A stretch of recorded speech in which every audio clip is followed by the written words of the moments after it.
bright and early in the morning, and thank you all for coming. And let's please call roll call. This is roll call for February 17, 2026. Representative Brown, Present. Representative Campbell, Here. Representative Lean, She's here. Oh, I didn't see her. I'm Representative sorry, Lucas. excused. Representative Riggins, Here.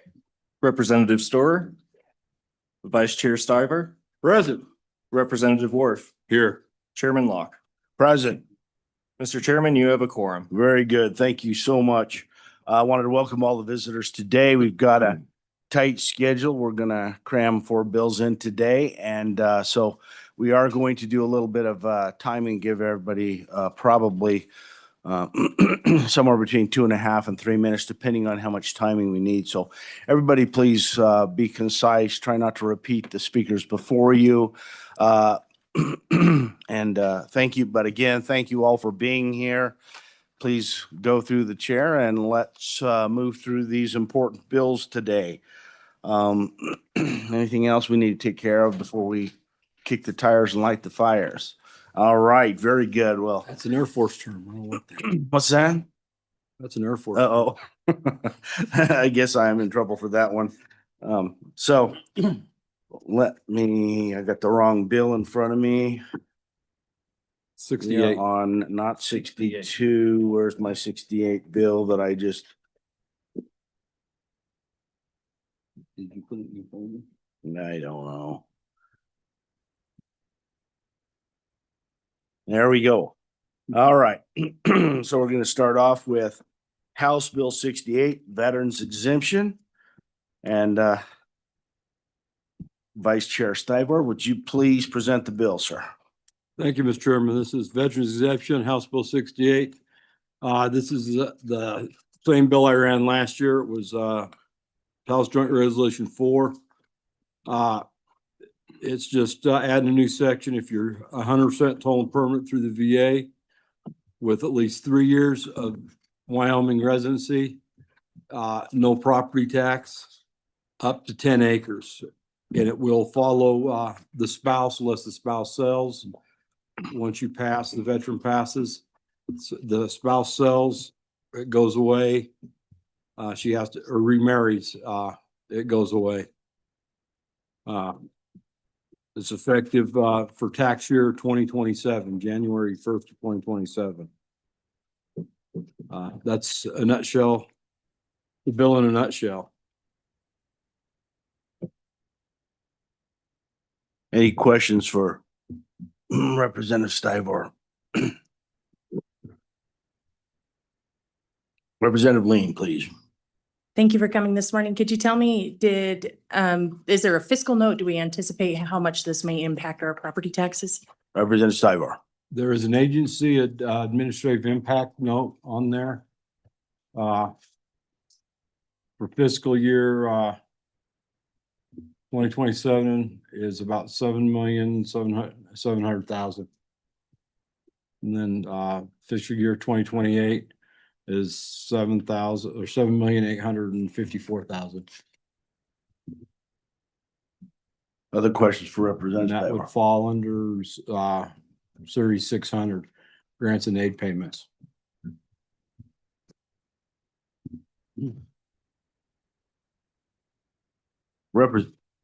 Any other questions? Representative Stiver? Representative Campbell?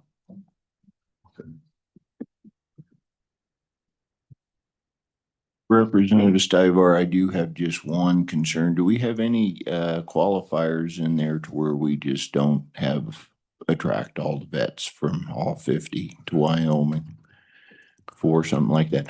I mean, you gotta be a Wyoming kid.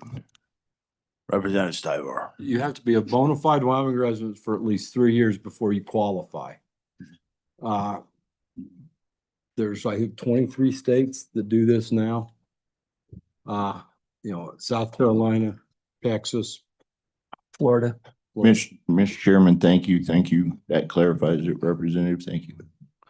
And I had a question. I remember last year, I think this was the case. So there was some discussion on the language of verification of that 100%.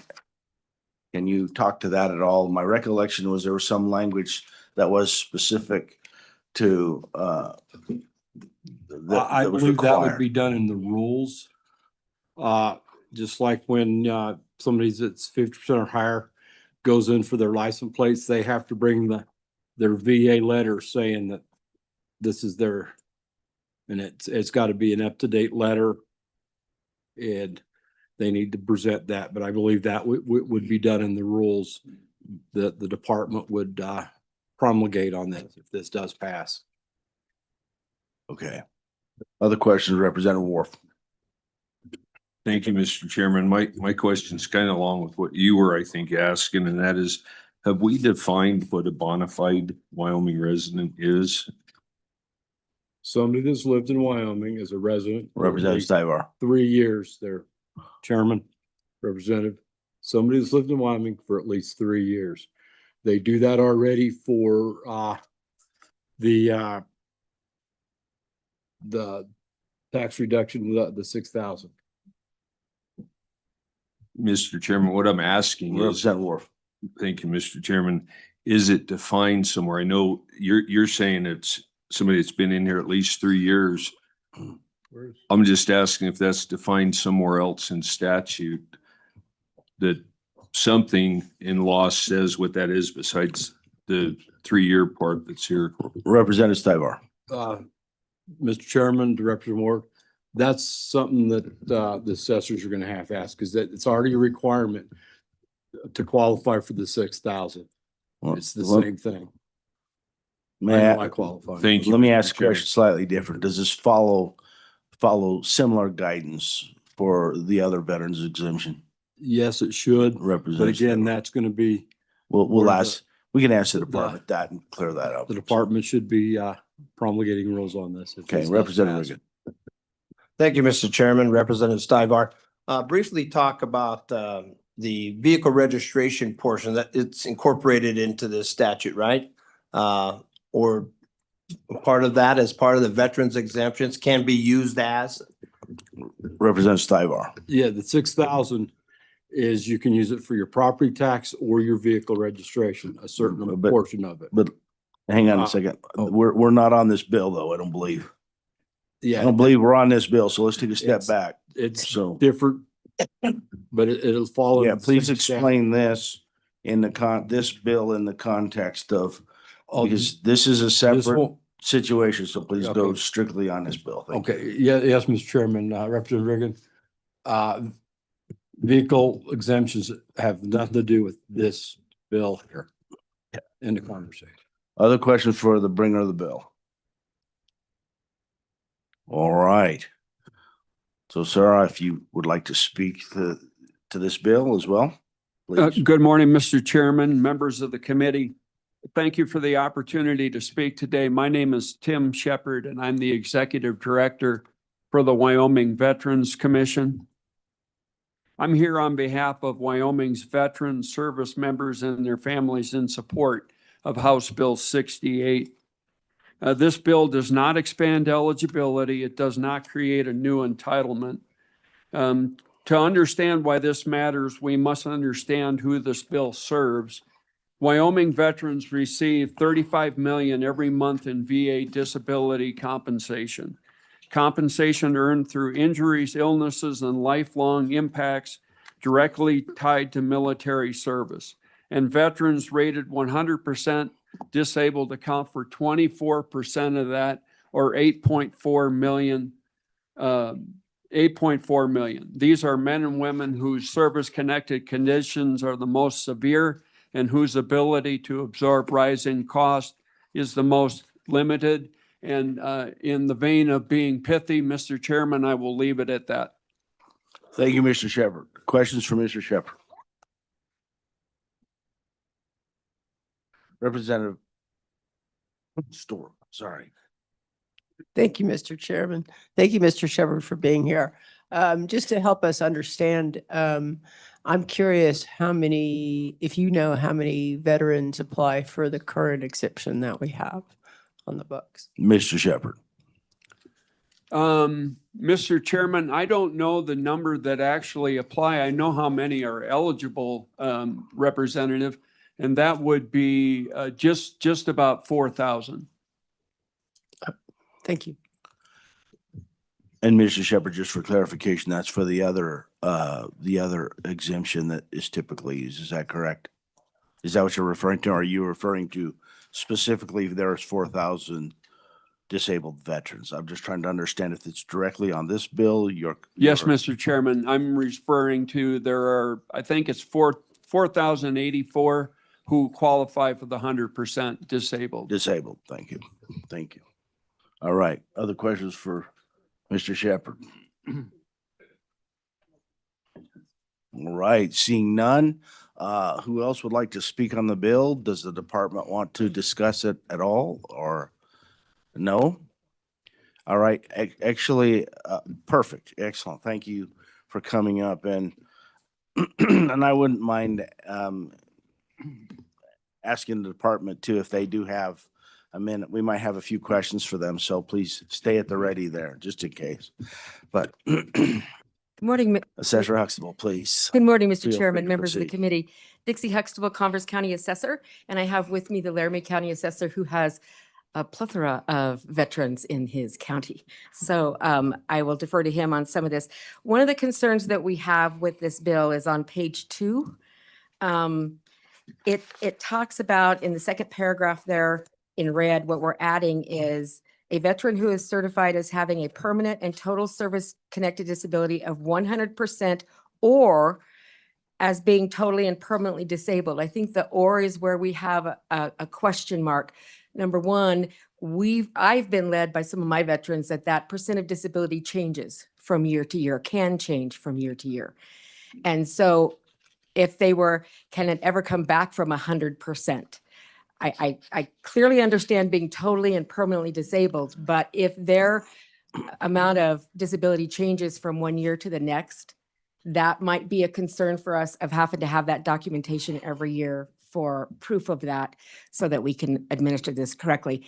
And with that, I will defer to my colleague because he deals with this every single day in Laramie County. Thank you, Ms. Huxtable. And sir, please. Yes, Mr. Chairman, Todd Ernst, Laramie County Assessor. As you can be aware, with the Air Force Base here and 2 Army Guard bases here, we do have quite a few disabled vets. On the number of disabled vets that they were speaking to earlier, that's kind of a number out there that we have within the system. But unfortunately, if they've qualified with medals and dates, we never really asked for their disability letter because they already qualified. So we really don't know how many 100% disabled veterans are out there at this time.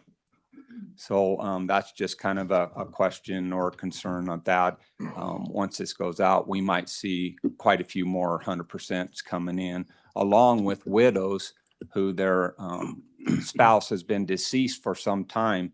And they were 100% at some time, but we never, because they qualified for medals or dates, we never asked for their disability. So that's just something else we're just wanting to kind of be aware of at this time. Thank you. Any questions for Mr. Ernst? Or Assessor Ernst? I'm sorry about that, sir.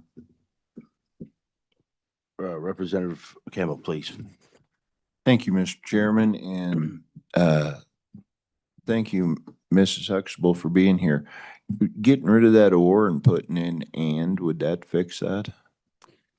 Ms. Huxtable, please. Mr. Chairman, Representative Campbell, it certainly would clarify, but I'm not sure what the intent of the bill is. So I don't want to put my thoughts into what the intent of the bill was, is if it's intended for anybody that's 100% or totally and permanently disabled, then clearly you want to leave that or in there. If the intent is that this is for somebody who is totally and permanently disabled and, for lack of an example, not able to work or has some limits for work, then maybe that or isn't something there. Because I do know of veterans that have 100% disability that have a second job, that continue to be active in the workforce. So whether that's because their 100% disability changes from year to year, I can't answer that. I don't see those documents. because in my office, they probably qualified by their service dates. And so I didn't need to see that, but I know personally that they were 100% disabled at one time on a service record. So we just want to be sure that we have enough language in here that we can put it into rules, or the department can get into rules to get the correct documentation to meet what your intent is. Thank you, Ms. Huxtable. Representative Stivar. Thank you. Could we get Mr. Shepherd up here? He might be able to answer this question.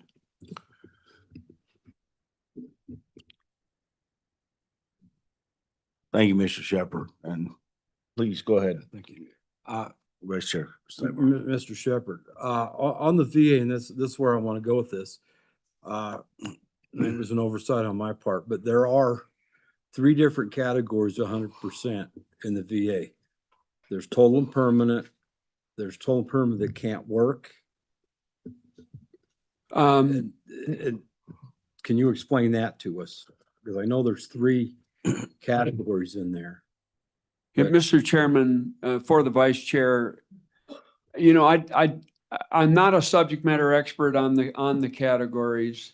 I just can say that, you know, 100% permanent and total means just that, permanent and total. What it doesn't entail is that veteran able to do something else? That the possibility is there that they can do something else, but the documentation that you're going to get from the VA clearly shows that it's 100% permanent and total. I don't know if that helps or not. Thank you, Mr. Shepherd. And I think, Ms. Huxtable, just to go back to your question, because it's a good question. I think this was a topic we hit on before. Getting the language exactly correct for the VA department was kind of a big deal. Let's make sure we get that. So, because I think the key is, and I could be mistaken here, but I think the key is that the letter has to say the things that make sense to what you're expecting is what the ultimate objective is here. So we'll try to get the language maybe more precise. So when you get the letter, there's not, wait a minute, this says something different, but okay. Thank you. That is a big help, but please don't leave yet. I think I have a couple more questions for you as well, but Representative Lane, please. Thank you, Mr. Chairman. Mr. Shepherd, Ms. Huxtable alluded to that this percentage could change. Are you aware of situations that maybe mid-year situations change, or is it once they receive their disability of 100%, they just stay at that level? Could you speak to that? Mr. Shepherd. Mr. Chairman, through you for the representative, what can change is that a veteran can receive temporary 100%, but not temporary 100% permanent and total. So if I have some form of cancer that's treatable, I can be elevated during the period of time that I have that cancer from, say, I had a rating of 60% to a temporary rating of 100%. But I would not receive documentation that I'm 100% permanent and total. Okay, and did that answer your question? Okay, so just, I'm sorry, I'm a little thick here. I'm just making sure. So once you're categorized as 100% permanent at, what is it, total and permanently disabled, once you reach that category, that does not change. Is that accurate, sir? Yes, Mr. Chairman. Okay, perfect. Thank you. And Ms. Huxtable, or Mr. Chairman. Session Huxtable, is that? So then help? maybe Representative Campbell's first question of removing the or would be the appropriate way, because it is 100% total and permanently disabled, and it's not one or the other. It's language that's on the document already per Mr. Shepherd that says 100% totally disabled and permanently. So maybe the or does need to come out. Very good. Okay, thank you. That's helpful for me. And then any other questions? Representative Lane. Thank you, Mr. Chairman. I just wanted to ask the Assessors Association about the 10 acres. If I'm remembering correctly, we have associated land in one bill, up to 35 acres in another bill. Would this just add one more tier to that? Assessor Huxtable or assessors, either one. Chairman Fine. Locke, Representative Lean, yes, it would. So consistency is always better. However you feel you want to put that into the law, but it would just add another calculation to everything. And then any other questions? Representative Wharf? Thank you, Mr. Chairman. I guess I'm struggling a little bit to understand the last sentence on page 2 that starts at line 8 goes to 12. It talks about if a veteran or surviving spouse elects not to accept or is not eligible for the exemption, the veteran or surviving spouse may still be eligible for that. How can they not be eligible, but then they may be eligible? Can somebody maybe explain that? I'm not sure I understand what that sentence is saying. It's referring back to section B, that is a $6,000 amount. But I don't know. Doesn't make sense to me. We say they're not eligible, but then we say they still may be. How can that be, Mr. Chairman? Go search Sidebar, please. That is the other exemptions. That's the 6,000. That's like Colonel Shepherd was saying, that he's 6%, he's temporary to 100%. He still qualifies for the 6,000. That's if he Thank you, 'cause qualifies that was for a little that. confusing to me, but I can see what you're saying. They wouldn't be eligible necessarily for this, but they still may qualify for the $6,000 up to. Yes, sir. Okay. And Representative Storer, please. Thank you, Mr. Chairman. I'm going to ask Ms. Huxtable to just step back a second and help us all understand exactly what our current law is for exemptions for veterans. The way I'm reading it, I think is an honorably discharged veteran of various different wars, a surviving spouse of someone who served in those wars, or was awarded the Expeditionary Medal or otherwise service or campaign medal, et cetera, or a disabled veteran. So those are the veterans that are eligible for the $6,000 of assessed value, the way I'm reading this. And so then this would then say for whatever we define as 100% disabled or permanently disabled, it would be in addition to. Is that how you're reading this bill?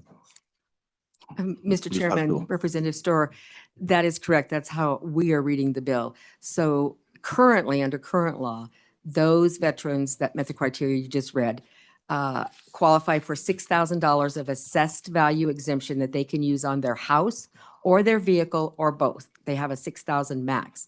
Our interpretation of this bill is we are adding a new exemption that would be applying to their residence and land based on that criteria for the veteran who is honorably discharged, been a Wyoming bona fide resident for 3 years, and has that 100% permanent totally disability, and that would exempt them the property taxes on their house. We discussed this a little bit, that they would still be eligible, we believe, for a $6,000 exemption on their vehicle, because there's nothing preventing that. So they would still be a disabled vet. They'd qualify under that criteria. Their house would be exempt if this was to go through, but then they would have $6,000 to apply towards their vehicle under this program. And I do believe there is also a disabled veteran plate program, and that's in the treasurer's office, so I can't speak to that. So that's what we have currently and what we understand this is proposing.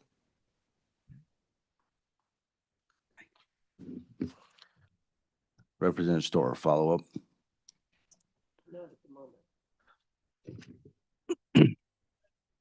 Representative Riggins.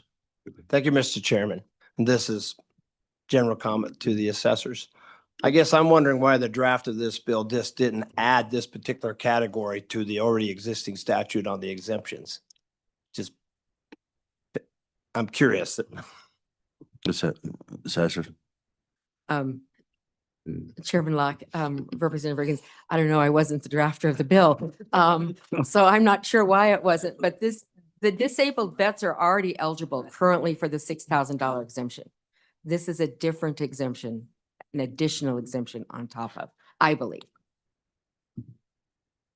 So I have a question for you, the assessors. I know in some bills in the past, and this was where I thought we might have to talk to the DOR, but I know the language, but I know, Ms. Huxtable, you know this well. In the past, at least in several bills, we've settled on the concept of the residential property we try not to do something different. As you know, we've done that a dozen times, but we've settled on this land associated with the residence, or I probably have the language wrong, but it's something like that. Would that simplify / make us more consistent across the board on these types of exemptions? Will that be a helpful addition, or in this particular case, doesn't matter? Your thoughts are appreciated on that. Chairman Locke, I do believe consistency is important, and changing that up to 10 acres to associated land makes sense in conforming with other exemptions that we have. So I think it would be more consistent and probably easier for us to administer. Okay. And then, I don't want to cut others off, but then there was another issue brought up, and I wanted clarification. This might be to the bringer of the bill. I believe Mr. Ernst had implied that there are widows of fully disabled veterans, and that's my question in this bill. I thought that the veteran themselves would have to apply for this, so that would be something that the widow would continue with. But would widows of already deceased veterans have the opportunity to apply for this? I was not under the impression that was the case, but I might have read this wrong. Your assistance on that would be helpful. Thank you for that. Thank you, Mr. Chairman. Please. The veteran has to apply for it himself.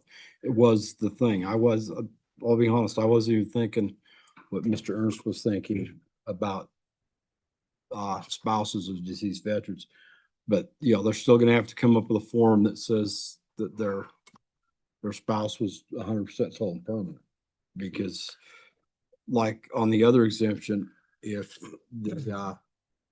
you apply for it, the veteran applies for it, they pass, it follows the spouse, as long as the spouse owns the same property, hasn't remarried and done that. And, that's what this was, the exception to this bill. Because this is new. It starts with, as soon as it becomes effective, that's when it starts. They can't retroactive things back. Right. They would. So let me make sure I understand. So it wouldn't be retroactive. It would be starting now, and it would be the veteran applying. Is that accurate? That's Okay. correct. Perfect. Okay. Does that, Assessor Ernst, does that make sense to you, sir? Yes, that does make And it sense. clarifies. Yeah, a and little it bit. clarifies that part of it. Yes. Perfect. And I guess we just need to make sure the language is crystal on that. If that's an issue, we would like to understand where that language is not tight enough in the bill to make sure we make that solid. So, okay, Mr. thank Chairman, you. Wouldn't, Go ahead, please, Mr. Stiver. but wouldn't you guys do that in rules and when you promulgate the rules? Am I off based on that one? Ms. Mr. Huxtable, Chairman, please. Representative Stivar, I'd have to have the DOR up here, the Department of Revenue up here to discuss that, because they do the rules. We don't. If they believe there's enough in the law to describe how they do the rules, I'm certain they can do that, but I'll let them explain that on their own. Would DOR mind stepping up here? Sorry, we're gonna stack this, stack everybody up here and just get you all together and ask these questions. So, Thank you, Mr. Gill. We're gonna get, okay, thank you, Mr. Gill. And we will try to tighten up. I've probably been holding everybody up, but Mr. Gill, please, thank you. And that's what we're just trying to make sure. Is there any language in here that is going to cause you grief in promulgating the appropriate rules, sir? Mr. Chairman, thank you. Ken Gill with the Department of Revenue, Property Tax Division Administrator. Mr. Chairman, no, I don't think there's any language that would that would trip us up in promulgating the rules at all. So I think we're okay on the spouse thing. I think the suggestion of getting rid of the 10 acres in the bill and making it to conform, it would be associated improved land. So I think that would Okay. be the good language. And what we may do on that one, this verbiage is in many bills, so we might, depending on what we do on the amendments, if somebody proposes it, we'll try to make sure we capture the same language that's in the right bills. That was another question I had for Mr. Gill, and changing that and made sense from your perspective as well, correct? For clarification for you. Mr. Chairman, after the explanation from Mr. Shepherd, yes, it does. It makes total Thank you, and I'm sense. sorry, Representative Storer, I cut you off. Sorry about that. No worries. Thank you, Mr. Chairman. I just want to ask our witnesses here to check my math here, just so that the public understands what we're talking about. So the current $6,000 assessed value exemption equates statewide average to around $400, I believe. And in this case, then for an average home in Wyoming, this new exemption would probably, at a $400,000 house, let's say, then that looks like around $2,600 or so it would be totally exempted. And as the bill as written doesn't have a limit on what that valuation could be. So you could have a $1 million home and be exempting a whole lot more than that, right? I guess I'd still like to understand better. I'm still trying to get my head around like how many veterans are there in the state? So this is a subset. So of the current veterans that do have to apply for the 6,000 already, but then they would be eligible if they apply for this additional exemption as well as written. And just kind of how many are those currently have applied in the past? And also just how many veterans are there in the state as well? Just trying to get a sense of like. So is that the assessors or Mr. Gill, or how, do you have a good feel for that number? I do, Mr. Chairman, but I would defer to Mr. Shepherd if he Oh, if he Mr. knows Shepherd, better. if you have those.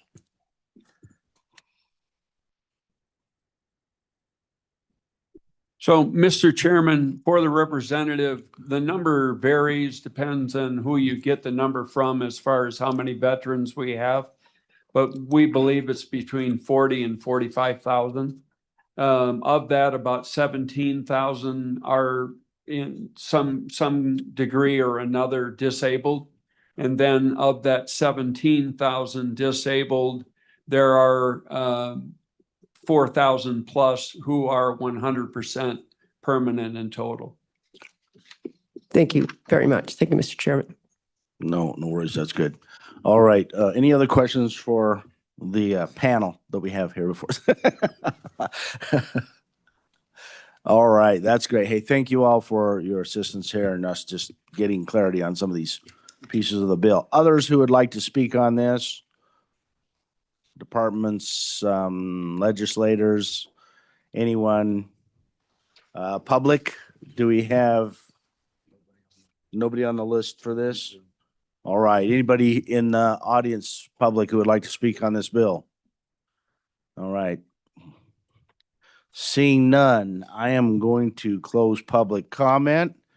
And committee, what's your pleasure on the bill? All right, the bill has been moved. Any seconds? All right. Representative Campbell seconded the bill. So let's work the bill. So this is, any amendments on page 1? All right. Seeing none.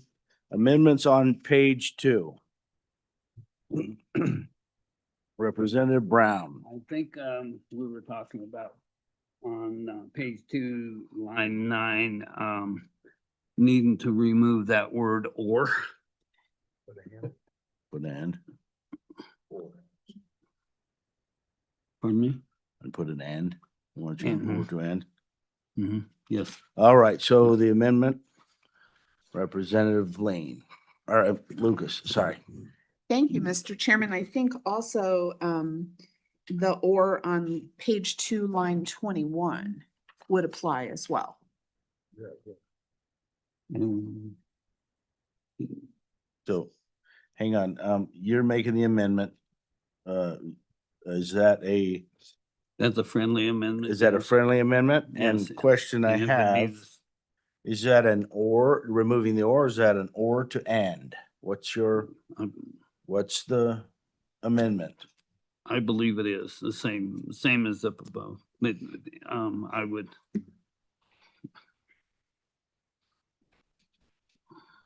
So the amendment is changing these two ors, line 9 to Mhm, and, and then totally, changing the yeah. or on line 21 yes. to and.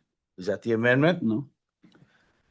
It's her Well, friendly amendment. That may be Representative Brown's amendment.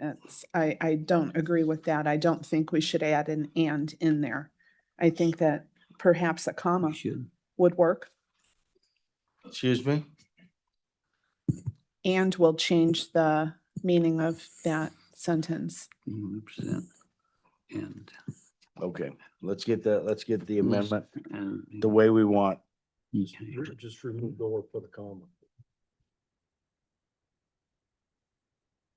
I think we, Mr. Chairman, just remove the word or put in a comma on both of those. I don't think we need the Remove- word and on. So other remove the one. ors, both Yes, ors, yes, and putting in a comma. yes. I don't think Okay. we need the word. LSO, does that make sense? Yes, so on page 2, line 9, we will be striking or, and we will be adding just a comma. And then on line 21, we'll be striking or and also adding just a comma. Okay, Yes. so so Representative Campbell has seconded that amendment. Any discussion on the amendment? Representative Storr, please. Thank you, Mr. Chairman. My English is struggling with that.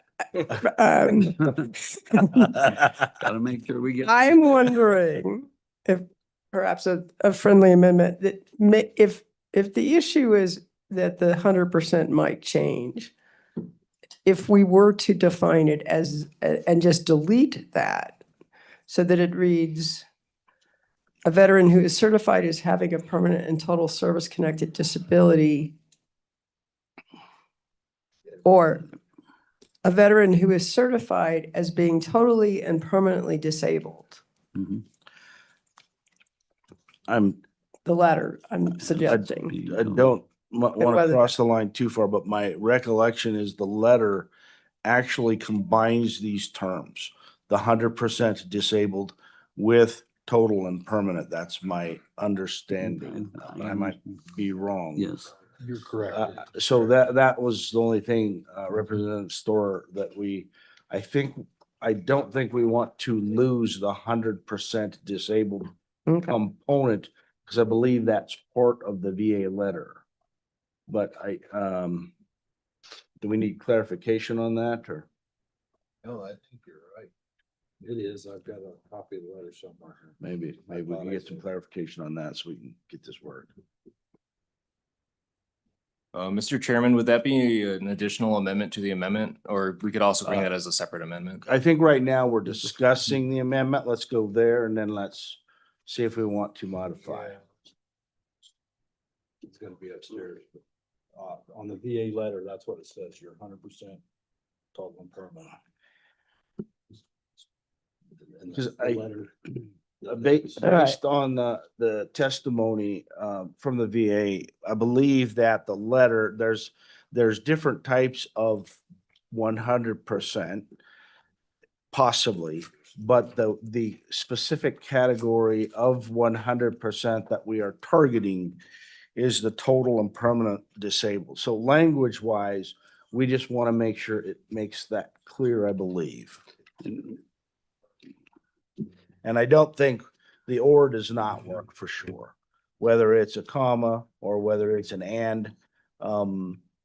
It has to, I would think it would have to be that is what I.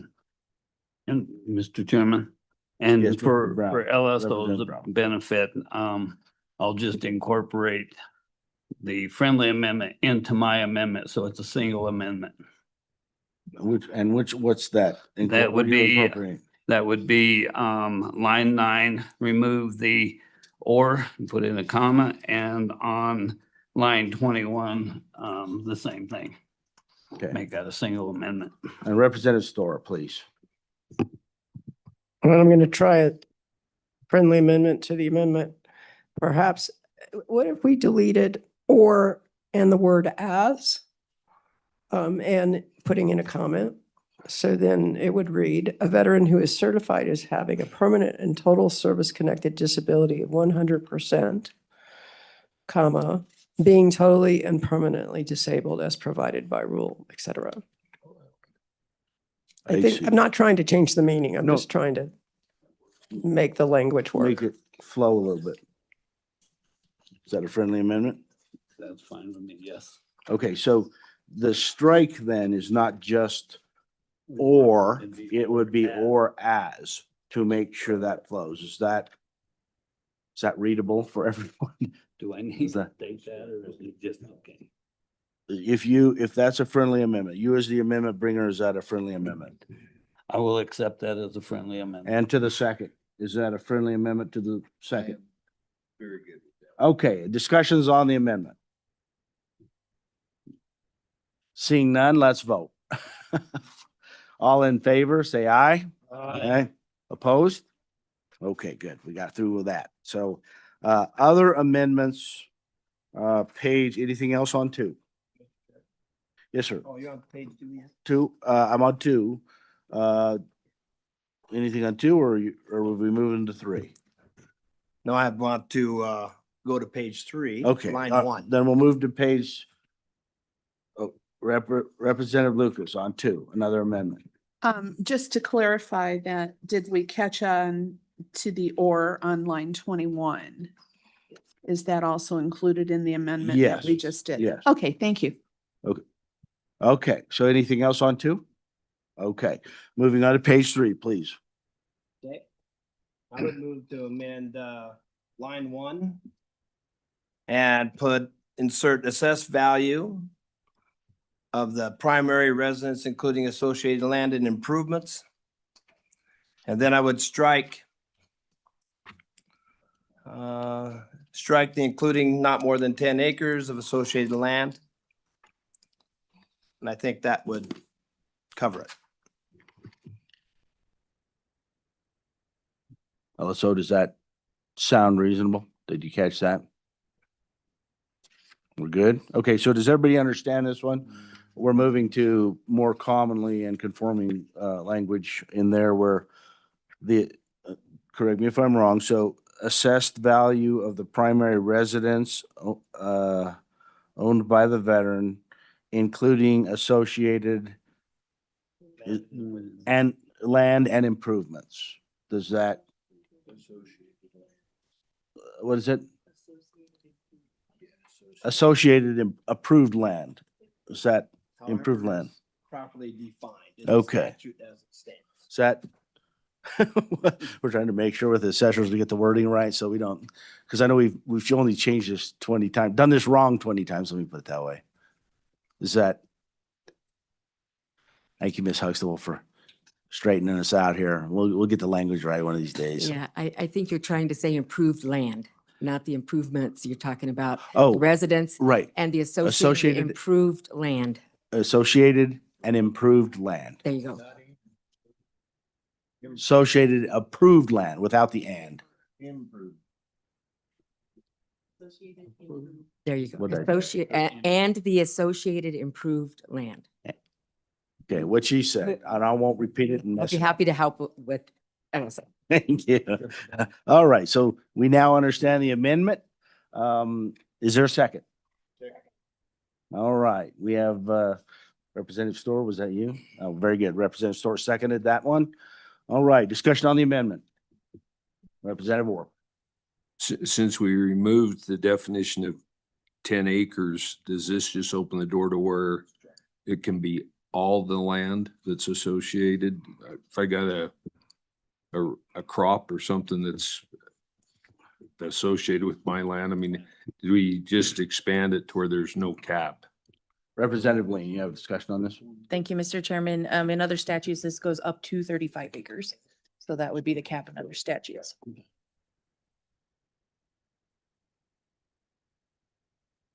And the one little piece of clarification I can add, we've been over the way this is consistent with the way the assessors deal with it now, where they can assess it more accurately. What has happened in the past is when we've changed these acreages, we've made it to where it's difficult for the assessors to apply consistently. So this allows them to do that. So for example, if they had ag land, it would not be part of their associated acreage.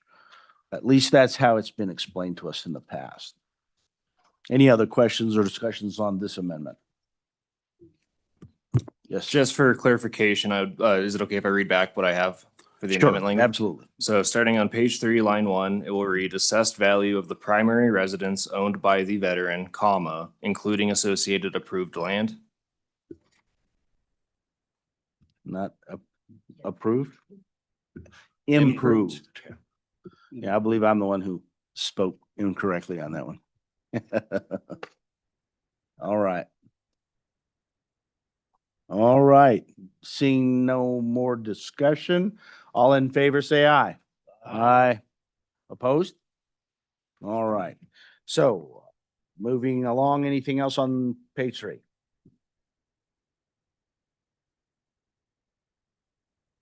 And page 3 is it. Seeing no more amendments. Any discussion on the bill? Move the bill. All right. All right. Seeing no discussion, question. All right, please call roll on this bill on House Bill 68. This is a roll call vote for House Bill 68 as amended. Representative Brown, Aye. Representative Campbell, Representative Lean, Representative Lucas, Representative Riggins. Aye. Representative Storer, Aye. Vice Chair Stivar, Aye. Representative Wharf, I, Chairman Locke. Aye. Mr. Chairman, that is 9 ayes. All right.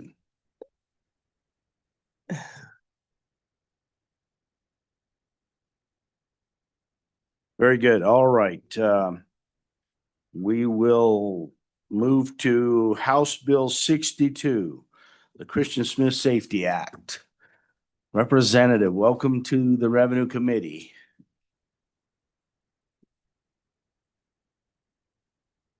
And welcome, family. Great to see everyone.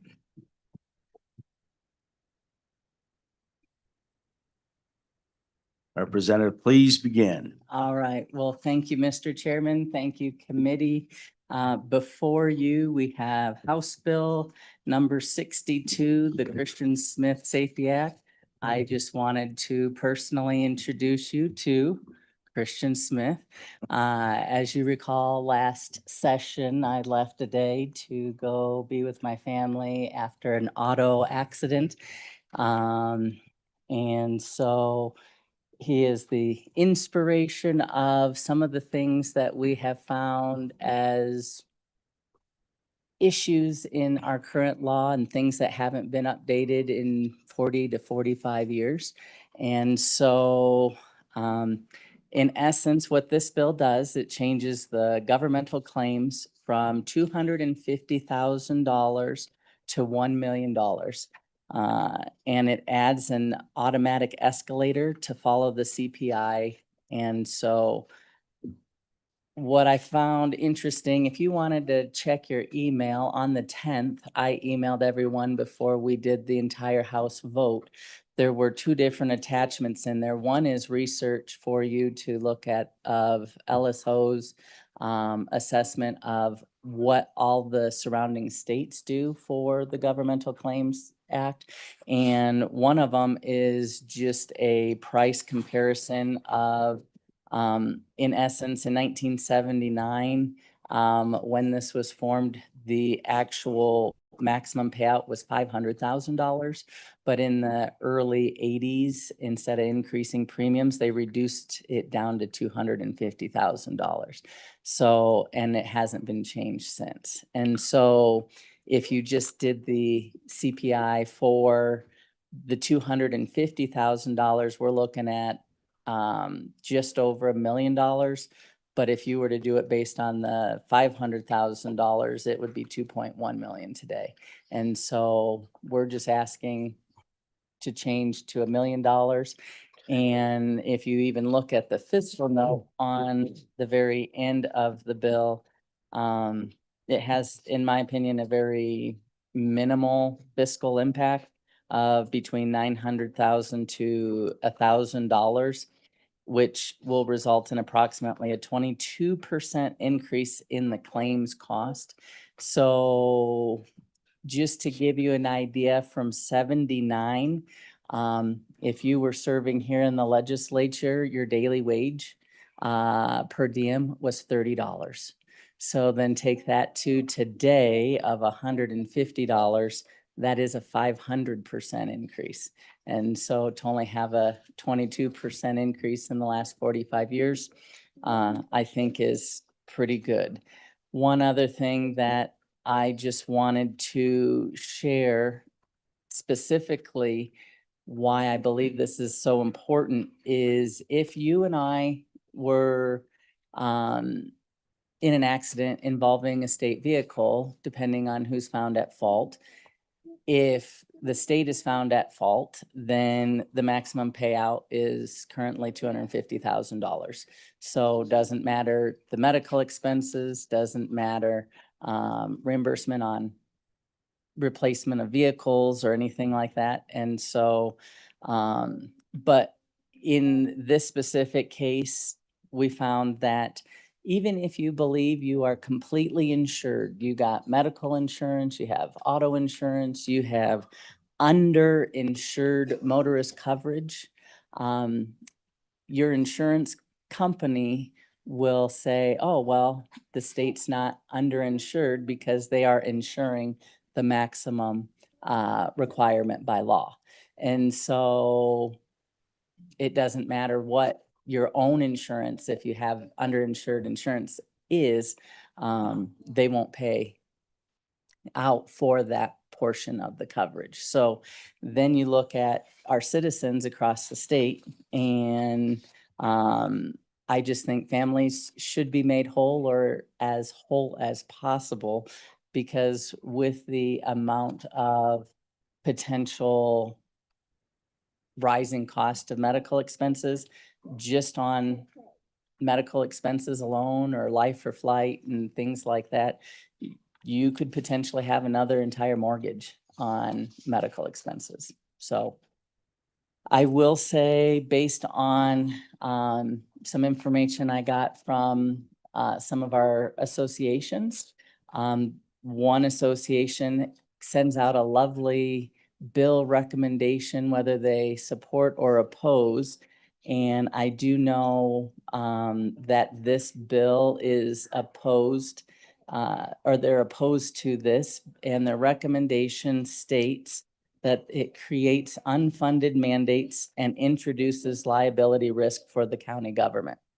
And I would be favorable to an amendment that would put more local control back to the local governments and allow them to shop the private market for their insurance needs. So if that need arises, you have my blessing on that. So without further ado, I will just let you hear personally, Mr. Chairman, if you want to hear just a brief summary of how this has impacted local people and my family in particular. This bill does not help them because it won't go retroactive.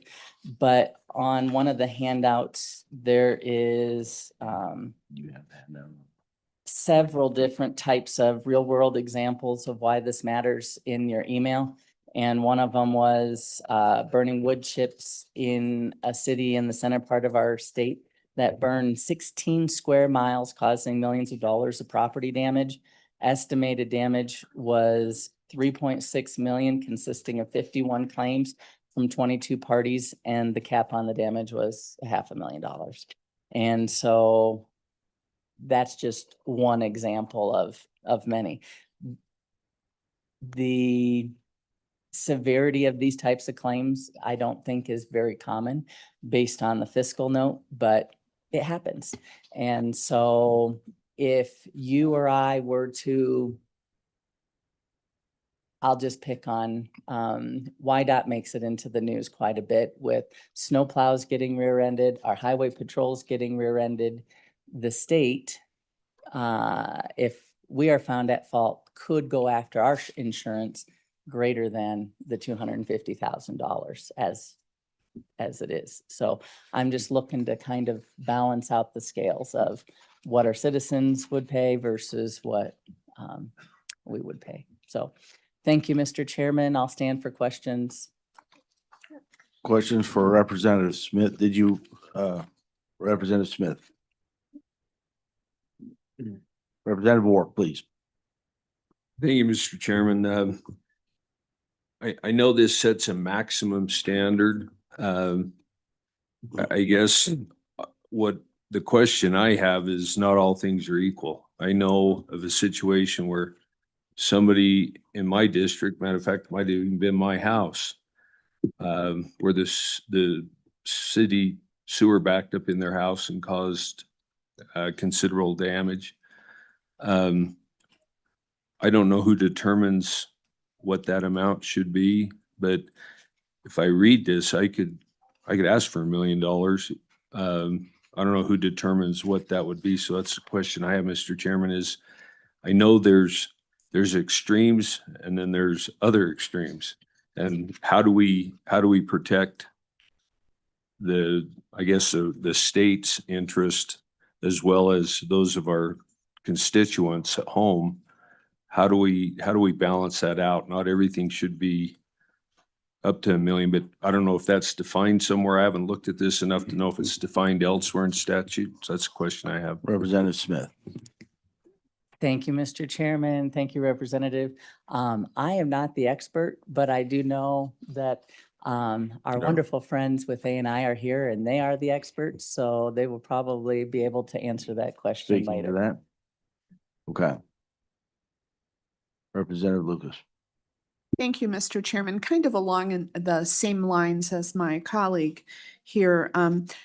Representative, I'm going to formulate this question, I promise.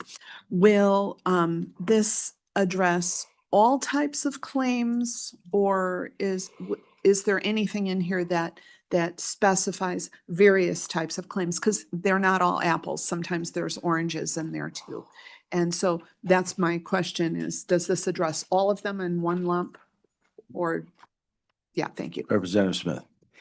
Thank you, Mr. Chairman. I would leave the apples and oranges up to A&I when they come up here. So fair enough. Other questions for Representative Smith? And did the family want to speak? Sorry, did we have other questions for Representative Smith? Representative Wharf, please. Sorry. It's not a question, Mr. Chairman. It's more a statement. I'm happy to see Christian here in our attendance and recognize the miracles that we do see on a regular basis, because it really is. Thank you. So please. Thank you, Mr. Chairman. My name is Parker Smith. So I appreciate all your guys' time today. I'm just going to share a little bit of my story and kind of how everything went down. This is Christian Smith, who this bill is kind of about. So back on February 12th of 2025, my wife, my son PJ, and Christian were all headed to school. And at the intersection of County Road 47 and Torrington on 2685, a snowplow disregarded a stop sign, cut across two westbound lanes of travel, a continuous left turn lane, and two eastbound lanes of travel. the snowplow impacted just behind the B pillar of my family's car. Christian was seated back there. The snowplow blade, it penetrated into the cab, and it pinned up against Christian's head right here. You can still see the scar. Sorry, I don't talk about it too often, but I think it's important. Yeah. I'm actually a state trooper with Wyoming Highway Patrol. I was by the grace of God, I was a half mile away. And I heard the crash come out on the county channel, and it just came out as a property damage crash. So no injuries, no nothing. It was very quick. And essentially I was on a traffic stop, and I just kicked the person loose, said, "Have a nice day." Started headed that direction. When I got to the crash scene, I could see, it was like, oh, it kind of looks like my family's car. But I know there's at least two in my area that look alike. And after looking at the license plate, I recognized it as my family's. When I got up to the car, I'm never gonna forget my wife's the fear and terror in her eyes, just screaming, "It's Christian, it's Christian." PJ was hysterical. He was freaking out. I got him separated from the car. And after I saw Christian, I see this every night from that day till now, and we just passed the anniversary here on the 12th. His skull was exposed. I saw my son's skull. He had a puncture wound through his jaw. He was breathing through his chin. After I called his life flight and EMS, we just kind of had a pressure dressing on his head. There wasn't really much you could do. There wasn't a whole lot of bleeding, just severe injuries. But we got him there. His injuries that he had were, he had 2 fractures in his jaw, the puncture wound in his jaw. This part of his head was peeled back. His top rib was broken. He has what's called a pseudoaneurysm we're still trying to figure out. He also had a stroke and a traumatic brain injury. But by the grace of God, we're here. We're here. He's doing so good. We still have some stuff we're working out and trying to iron out. And there's still surgery that possibly could happen on his artery next to his heart. But he made it, and we're so blessed. The state of Wyoming, the community here has been such a huge help for us financially. I just got a $66,000 bill in the mail last week. So I'm still getting bills. I've been working for the state for just a little over 12 years. I did 9 years with the Department of Corrections, and then I've been doing Highway Patrol for about just a little over 2 years. We have state's insurance, Cigna, which it should cover everything, right, in theory, but there's a lot of stuff they won't cover. There's a lot of things that are just a huge bummer. So when we're trying to navigate the hospital, trying to get through that time, just the bills started pouring in. The health insurance, I'm sure all of you guys have dealt with it. They keep trying to rebill me out bills I've already paid. But this, just for reference, I only make a little over $68,000 a year as a state trooper. So they just hit me with an entire annual salary on a bill that just out of nowhere. My insurance company, I contacted them. They said, no, we paid our portion. The car insurance company, they paid $10,000 of that. It was a life flight bill. But this won't help us. But if we didn't have the support that we've had from the community here, we would be drowning so far into debt. It's not even funny. But I'm here for the next family that might go through something like this is really why I'm here. I thank you guys for your time. Thank you, Mr. Chairman. Thank you, representatives. Thank you so much. Thank you very much for the story. Any questions? But thank you so much for telling your story and bringing that here. And we are grateful that he's here and looks good. But I'm sure you've been through heck, and we definitely do appreciate that. Thank you so much for bringing that to our attention. And with that, if no other questions for the representative, don't go too far, Scott. I did have one other question for you. I'm sorry about that. I didn't mean to step back. And I want to thank the family for coming up, taking the time to get involved and actually getting involved in this process. These are the kinds of things that they can sneak by the state for years and years. And I was going to ask you, Scott, there's two things that you, or Representative Smith, sorry, two things that you had mentioned. One was that when was this 250,000 first put in place? Because my recollection was it was actually higher at one point. Is that what you told us?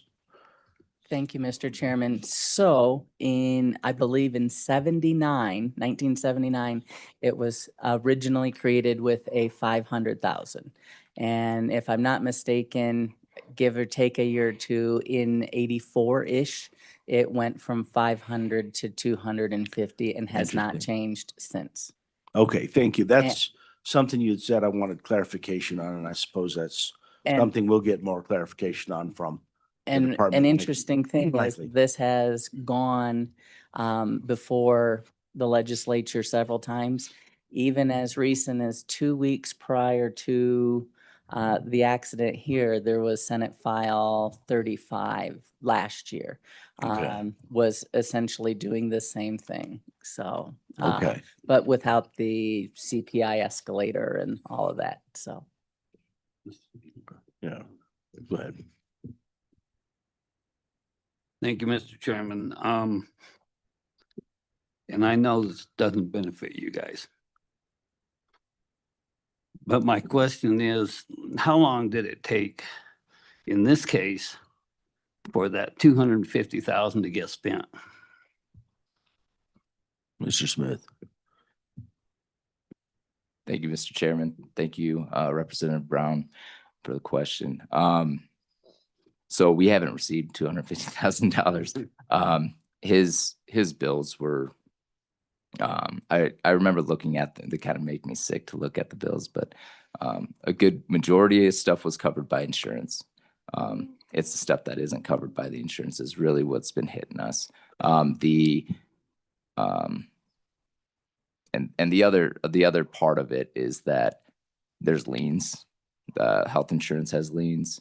The car insurance has liens. The car insurance's healthcare insurance portion has liens on anything that Christian may receive. And then you got lawyer fees, and you have all the other fees that come into this type of situation. But we really don't even know what that's going to look like. It's still in pending litigation. We don't really have a full idea of even what Christian may even receive at this point in time. Okay. If no other questions, I want to thank you for your service to the state of Wyoming as well. We do really appreciate that. And again, sorry for your family's hardship. And that being said, no other questions here. We will go ahead and talk to the department. Thank you guys for being here.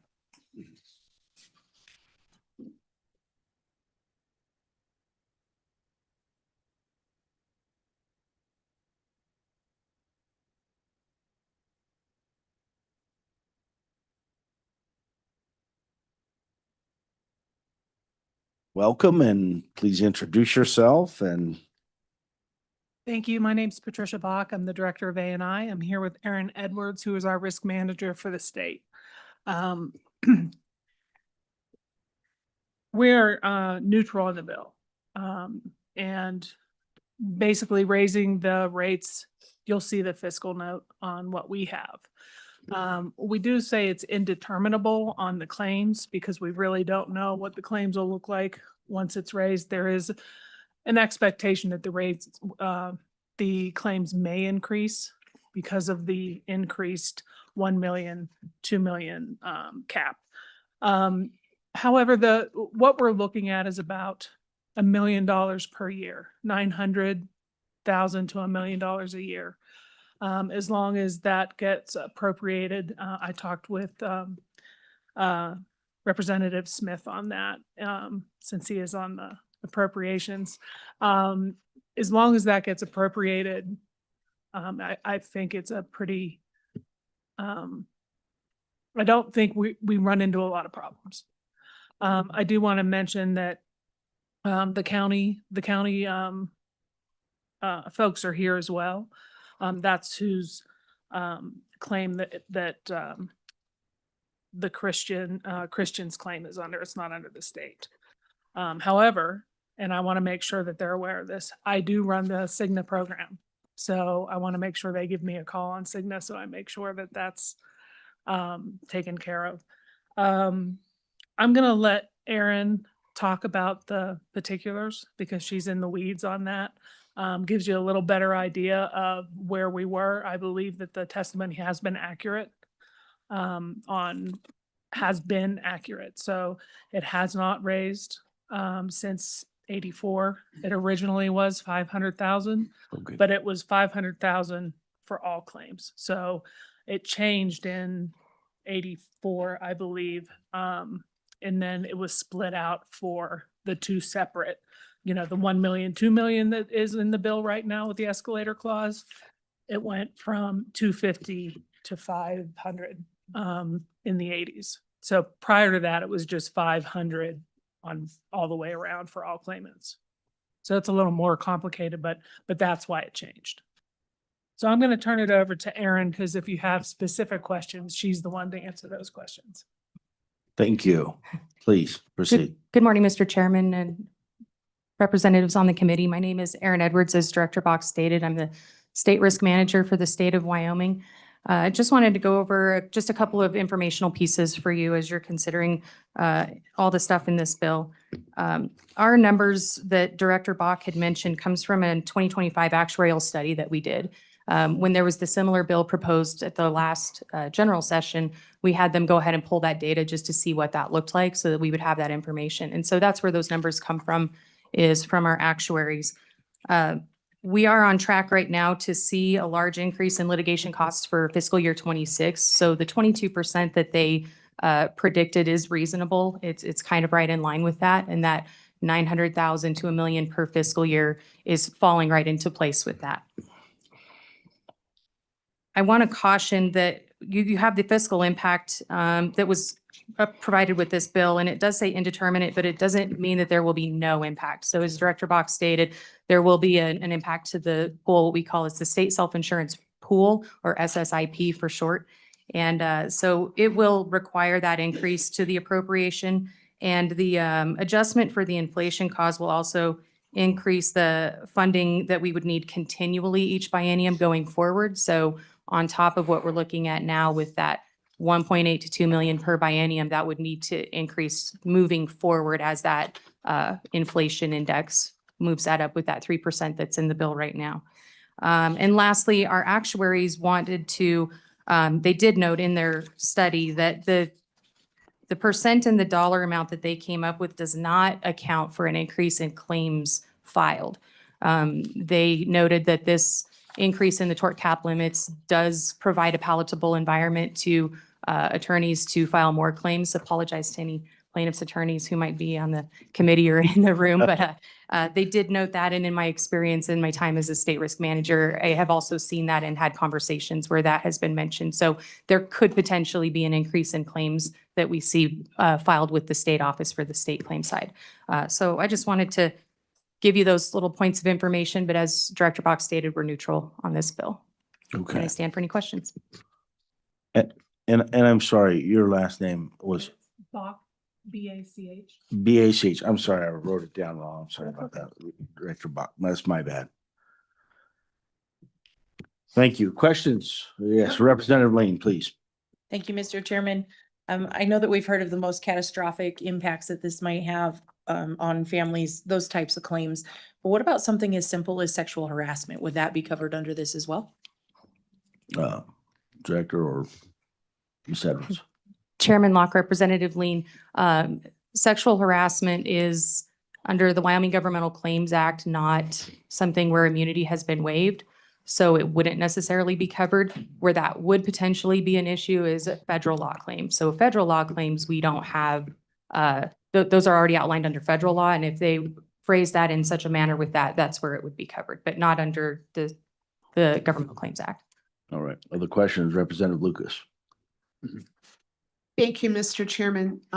So Ms. Edwards, would that be fair to say then that employment issues, employment suits of that type would then be covered differently and not under this section?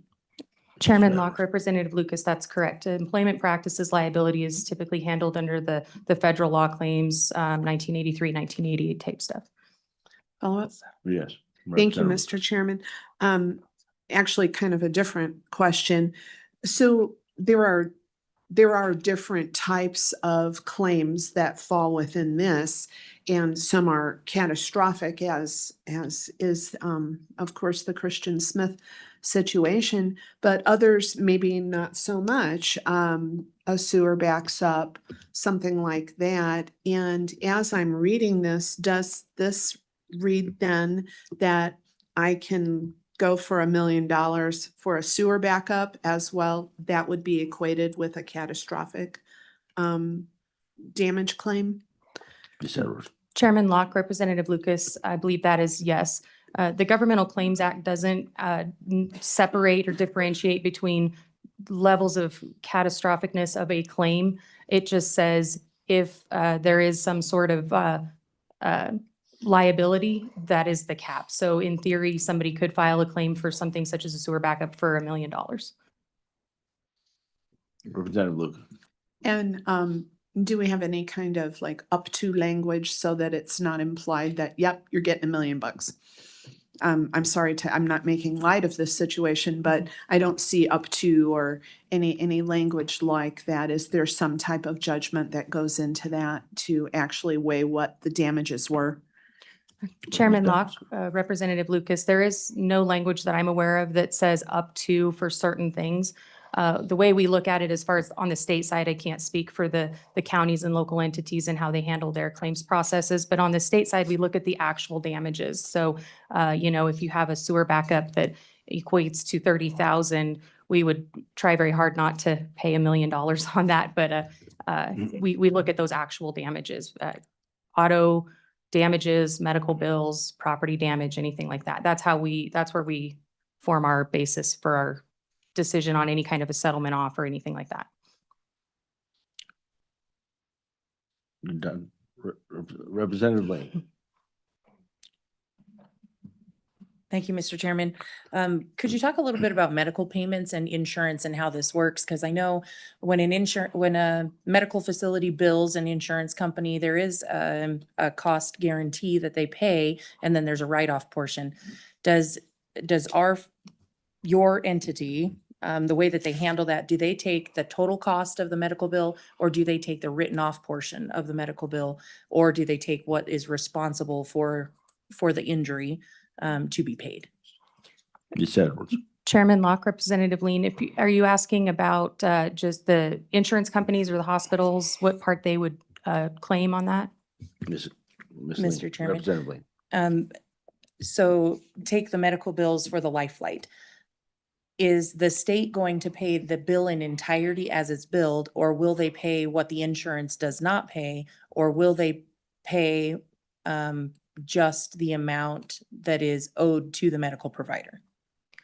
Ms. Edwards. Chairman Locke, Representative Lean, it would be the total of the medical bill. So typically what we see is those attorneys who help those clients, they would ask for that full amount. So in this example, and although this isn't a state claim, but I'll use it as an example, they said 66,000. Those attorneys would ask for the 66,000, and that's what would be dealt with in those processes. So we don't differentiate between what did insurance pay or what did the patient pay. It's what was that total bill. And then once they get that, those issues are resolved between them and the insurance companies, anything like that. Oh, any other questions? All right, very good. Thank you. Yes, please. I would like to just clarify, Chairman, I believe it was Representative Lean that asked about the sexual harassment.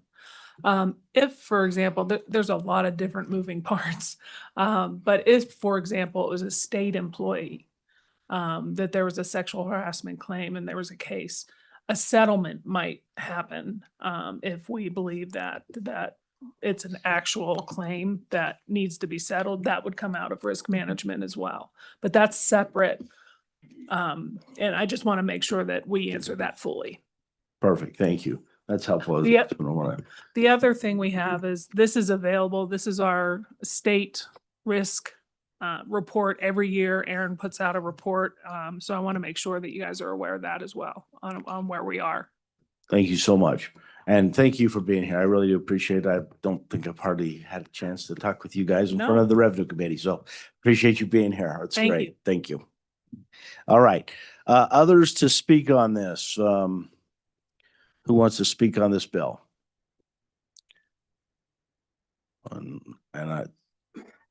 Counties, cities, public, whoever wants. Let's fill the chairs and go. And I will apologize up front. We're going to get a little tight on the timing here. We're going to try to keep everybody to 2.5, 3 minutes here. So please be quick to the point. That would be very much appreciated. Thank you, guys. And thank you all for being here. Please proceed, sir. Thank you, Mr. Chairman. My name is Bob McLaurin. I'm here on behalf of the Wyoming Association of Municipalities. We represent all 99 cities and towns across the state. WAM respectfully opposes this bill. While we understand the intent behind this bill, it significantly increases liability claims for those governmental entities and ties those limits to ongoing inflation adjustments. For municipalities, particularly our small ones, it creates substantial and long-term financial risks. Raising the caps dramatically increases our exposure to lawsuits. Higher caps mean greater settlement pressure, increased defense costs. Most Wyoming cities do not have the tax base or reserves to expand these liabilities without cutting essential services. As you'll hear later, it's going to drive up our insurance premiums for every city and town in the state. Third, indexing this bill makes the cost permanent and unpredictable. Liability cost would increase every year regardless of economic conditions or municipal capacity. And with that, I'll be happy to stand for any questions. Questions? Thank you so much, sir. Appreciate that. Mr. Chairman, committee members, Kelly Craco, also here with the Wyoming Association of Municipalities. Plus, I'm on the Local Government Liability Pool Board, which I'll let Mr. Racinas cover some of that. But one of the big things with us is not only counties, municipalities, but your special districts, especially with the property tax cuts. A lot of these districts are getting short on money and bumping this up 20-some% and their revenues hurt them. But the big thing I'll discover or want to run by you, a lot of people say the difference between this and your individual car insurance, because you're individual, you only have to have 25,050. I've heard in the past, the difference is the Government Claims Act is a maximum, where your individual is a minimum and the sky's the limit.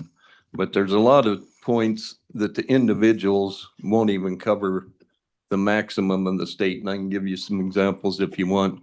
So unfortunately, these events happen. I feel bad for the families, but it happens every day, even to individuals. So I think if you take that in consideration too, and thank you, and I'll stand for any questions. Questions for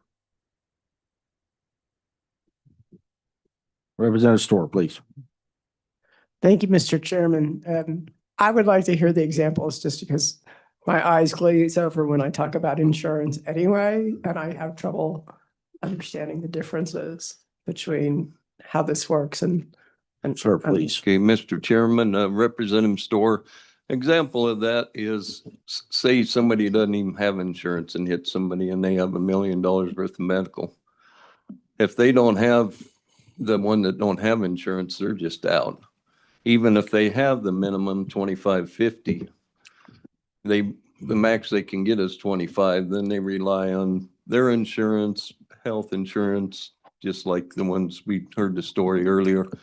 You know, you can take them to court, but if these people don't have any money and they don't have the jobs to support it, probably the max they'll get is they might go after their payroll and get $200 a month. Well, $200 a month might take them 200 years to pay that 250,000 off. So there's a lot of circumstances where people have the smaller limits, and that's all that a lot of them get is 25, 100,000. So they don't even get close to the 250. Does that make sense? Representative Soar, Follow up, Mr. Chairman. please. Thank you. I guess I'm still kind of trying to understand why, given the increased costs that we're seeing, that we're all aware of for healthcare, that these liabilities haven't changed in more than 40 years. Thank you.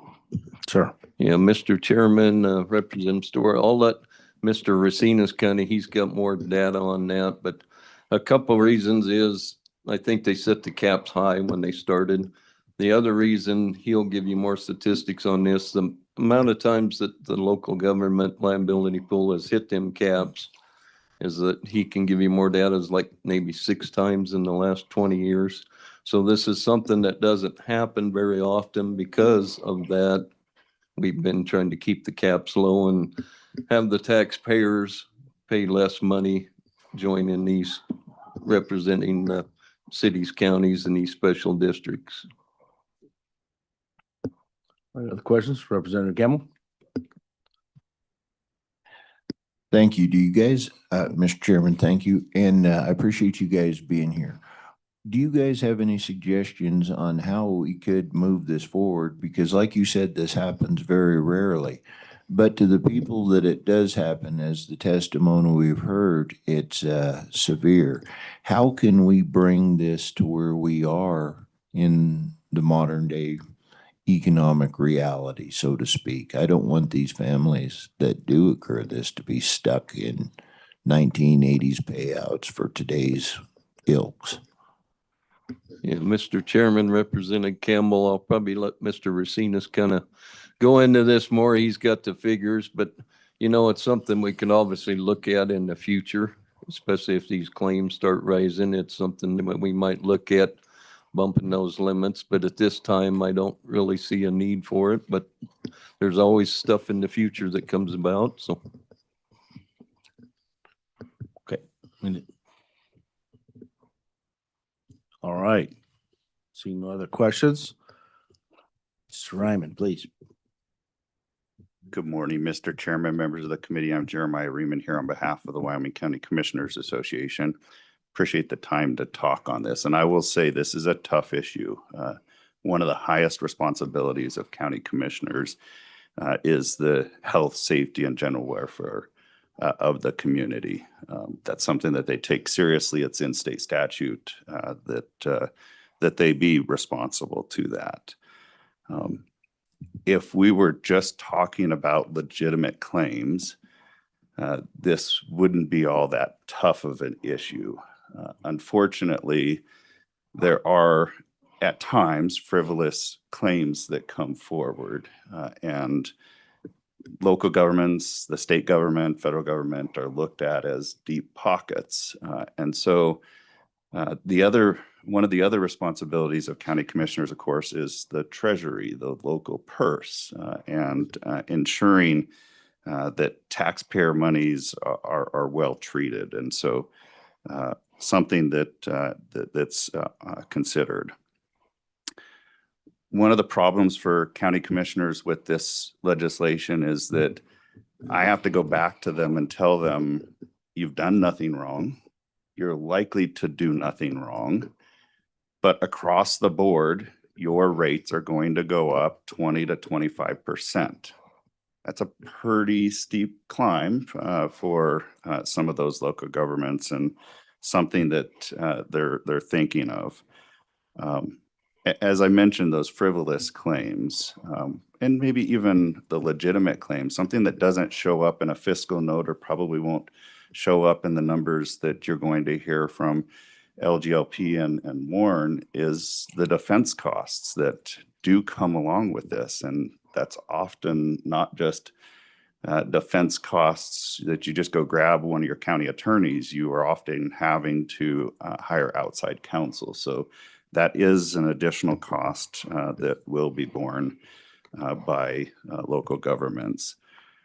You just heard from a board member of LGLP about the maximums. And I don't disagree with him relative to the fact they were probably set high back in the 1980s. I'll just give you one data point, and maybe Mr. Racinas can give some additional clarification. But in November of 24, when he testified on this issue, at that time, he had indicated that in his time at LGLP, which is quite lengthy, they had never had a $500,000 claim payout. Now they'd gotten close. I believe the testimony was $495,000 on multiple claims, but they'd never reached that maximum. So maybe we're starting to get there, but we hadn't quite, at least in that time frame. I also want to just note that in terms of liabilities, this is not the only statute that deals with maximum liabilities. If you go down in that statute to 139, 118B Romanet I, that particular provision says if a local government or any of the entities have insurance that exceeds the liability maximums that you've set in state statute, that becomes their new standard. So if, say, the city of Cheyenne had insurance that exceeded the 250,000 or the 500,000, that is their new liability amount. So I do want to just note that some governments do have insurance above these levels. And Mr. Ryman, if you could wrap it up. Just a couple more things for you. I'll cut a couple of things out. In terms of surrounding states, some do have higher limits, some have lower limits. If you go to South Dakota, there is no limit, or sorry, let me back up. They are immune unless they have insurance coverage. So lots of different approaches that happen across the country. And then finally, I'll just close that this was a 2024 interim topic. That bill did make it through last year into the Senate Judiciary. They moved the limits to 375,000 and 750,000. That would have represented a 8% increase, and the bill died after that. With that, Mr. Chairman, happy to answer any questions. Thank you. Any questions for Mr. Ryman? Representative Riggins.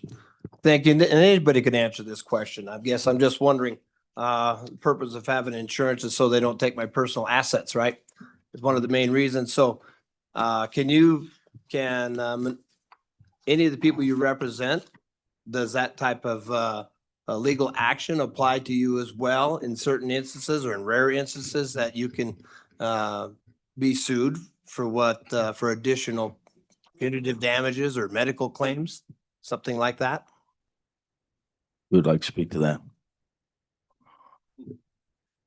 Mr. Chairman, I'm not absolutely certain of this, but I don't think a city council member can be sued individually and personally for if they're acting within the scope of their authority. I have been sued individually and personally, and it failed in the courts, and it's a pretty scary thing. But generally, no, they can't come after your personal assets. Representative Riggins.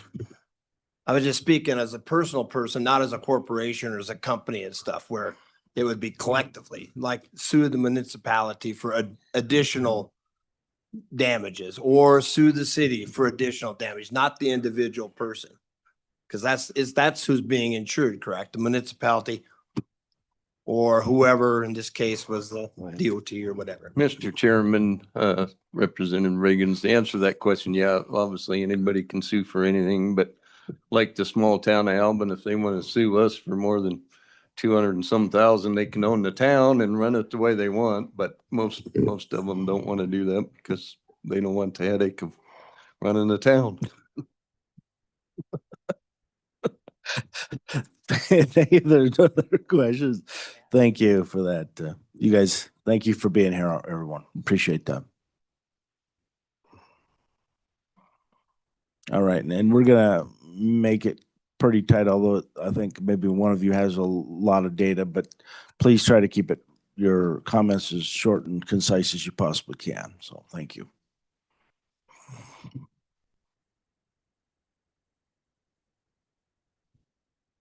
Good morning, committee. My name's Tori Racinas. I'm the executive director of the Local Government Liability Pool, commonly known as LGLP. The trial lawyers want the last word, so I guess I'll go first. Just a little bit about LGLP, and I'll try to be quick. We are a joint powers board created by statute, and that was done in 1997. The statute was changed from a state-run local government liability pool to a local control liability pool. So we've been in existence since 97. We currently have 549 members. We consist of about 91 towns and cities, 19 of the 23 counties, and various districts and boards, senior citizen centers, fire districts, irrigation districts, you name it. One thing I want to clarify is that membership with LGLP is voluntary. No city or town or district has to be a member of us. No, they don't have to contribute to us. And in fact, there are other pools out there, and several municipalities or districts have private insurance. But we at LGLP, we are focused on what the liability is for governments, local governments, and we try to focus that defense and indemnification for that purpose, and we try to stay affordable.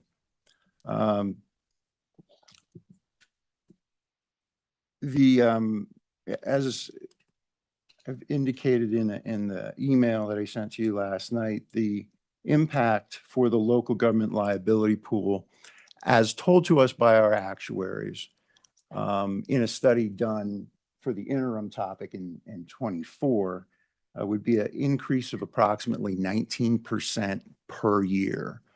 That's estimated to be between $350,000 and $425,000 a year increase. That does not account for increased litigation, more lengthy litigation, nor does it really account for the automatic annual CPI accelerator. So there is a financial impact.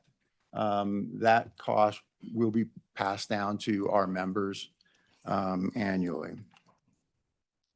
One thing that I think is important for the committee to understand is when the Governmental Claims Act was put into place, there was a purpose statement, and the legislatures at that time said, look, we're balancing competing interests. We're balancing the interests of the taxpayers versus those people who are injured by the actions, the negligent actions of public employees.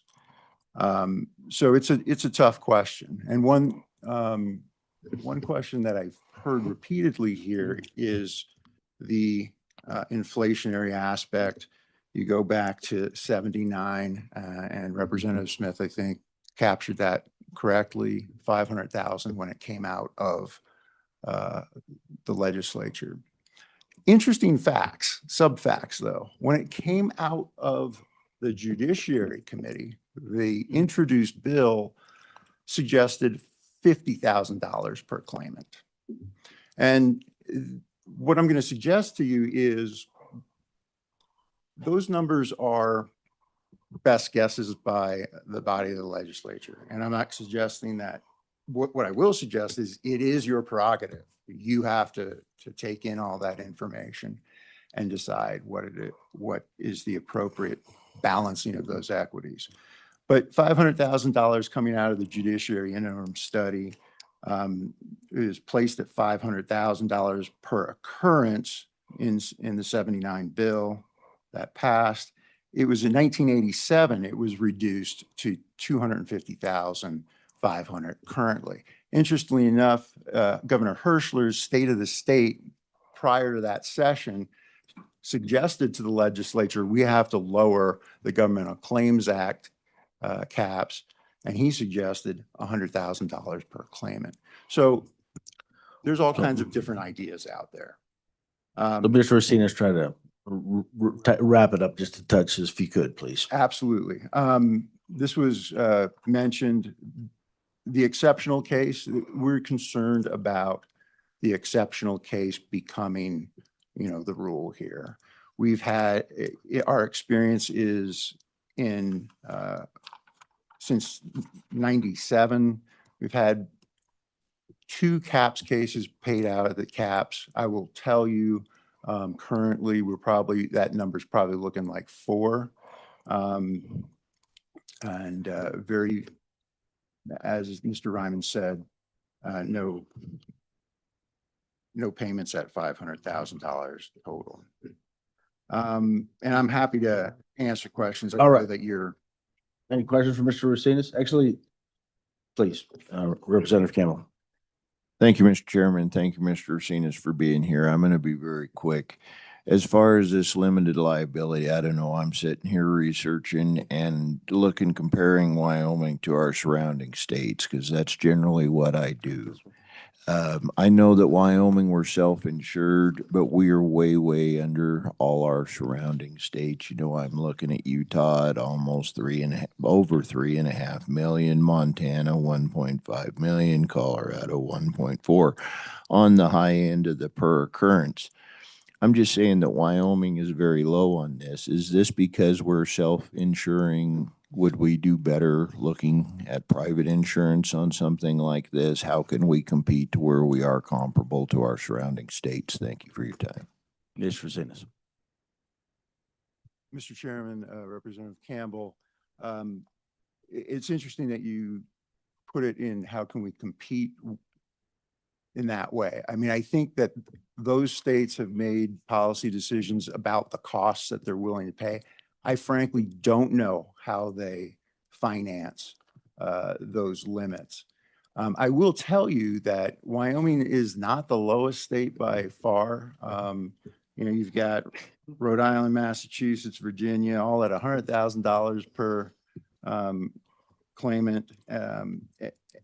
And really, it's in apples to oranges because all of them have a little different systems. Some forbid subrogation.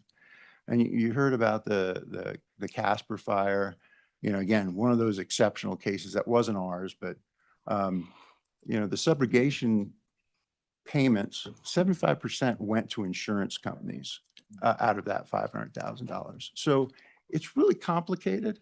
And there are a lot of different mechanisms by which states address issues like that.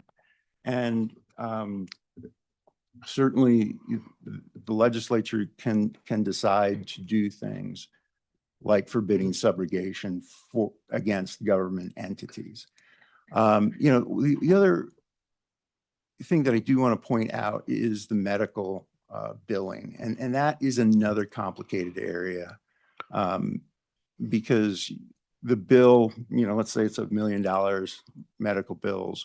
What is ultimately comes out of the pocket of the injured party is far, far less than that. And then this was alluded to by the state risk manager, but the trial lawyers doing their job, are using what was billed as the damage number. And that's because we have what's called the collateral source rule. It's a legal rule that says you can't let the jury or the judge consider other sources of payment when you are suing a defendant. So the defendant is liable for the whole ball of wax, even though the impact to the injured party may be far less. So it's complicated. There's a lot of moving parts. Other questions?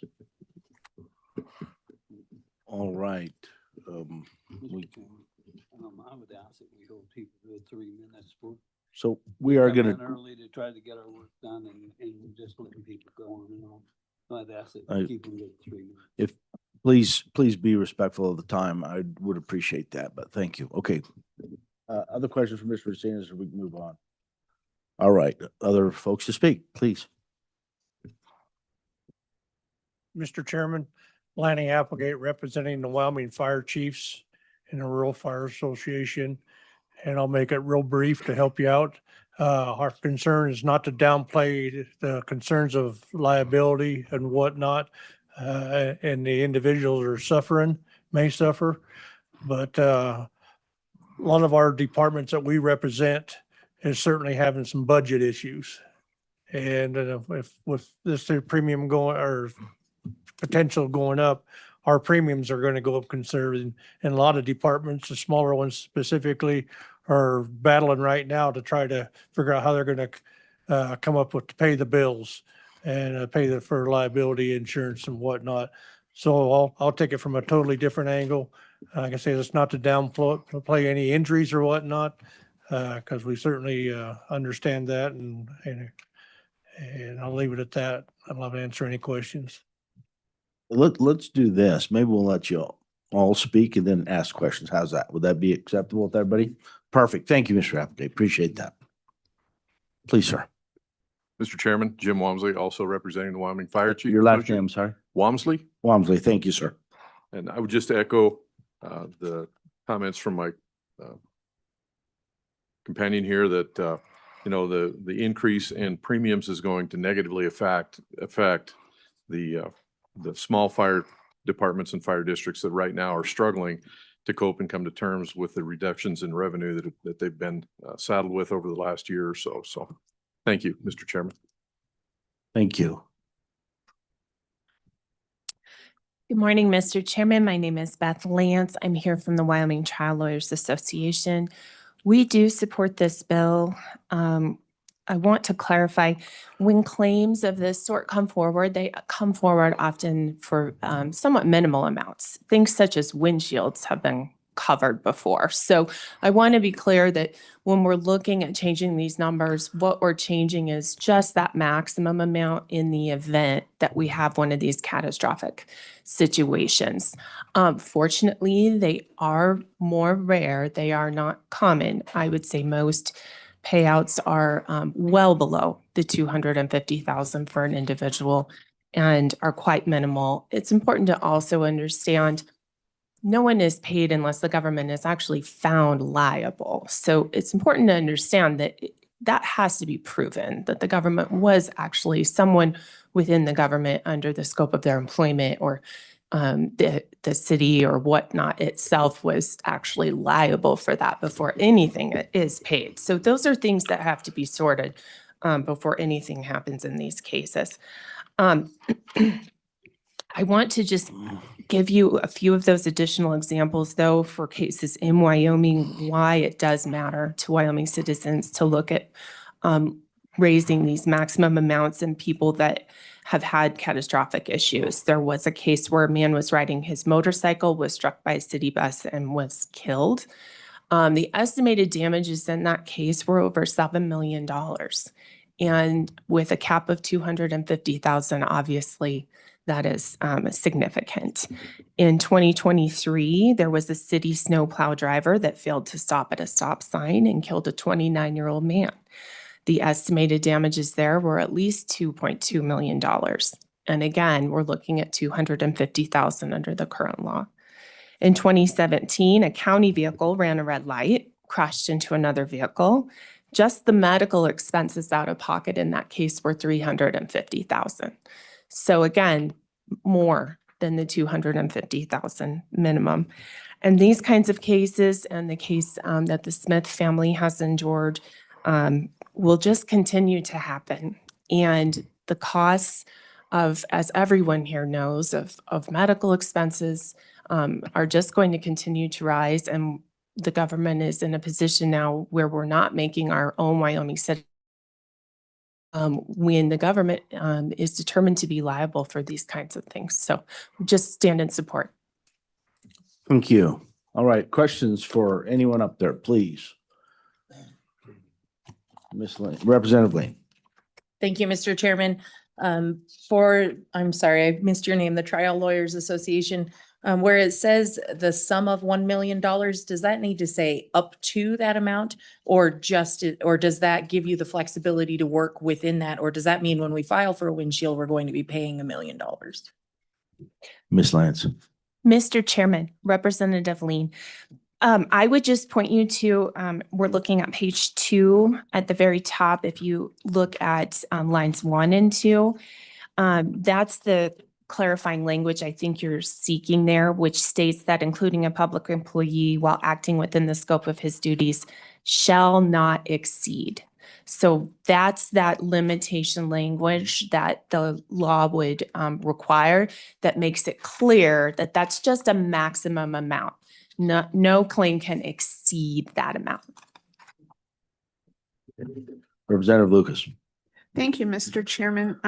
Perhaps for Mr. Racinas, although Ms. Lance may want to jump in.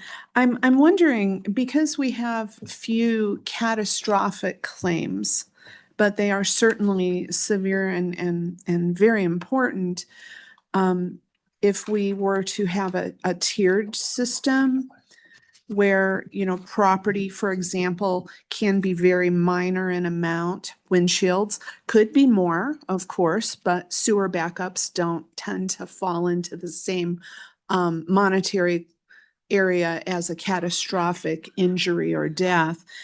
So I'm asking for your opinions on that. What do you think about a tiered system for claims?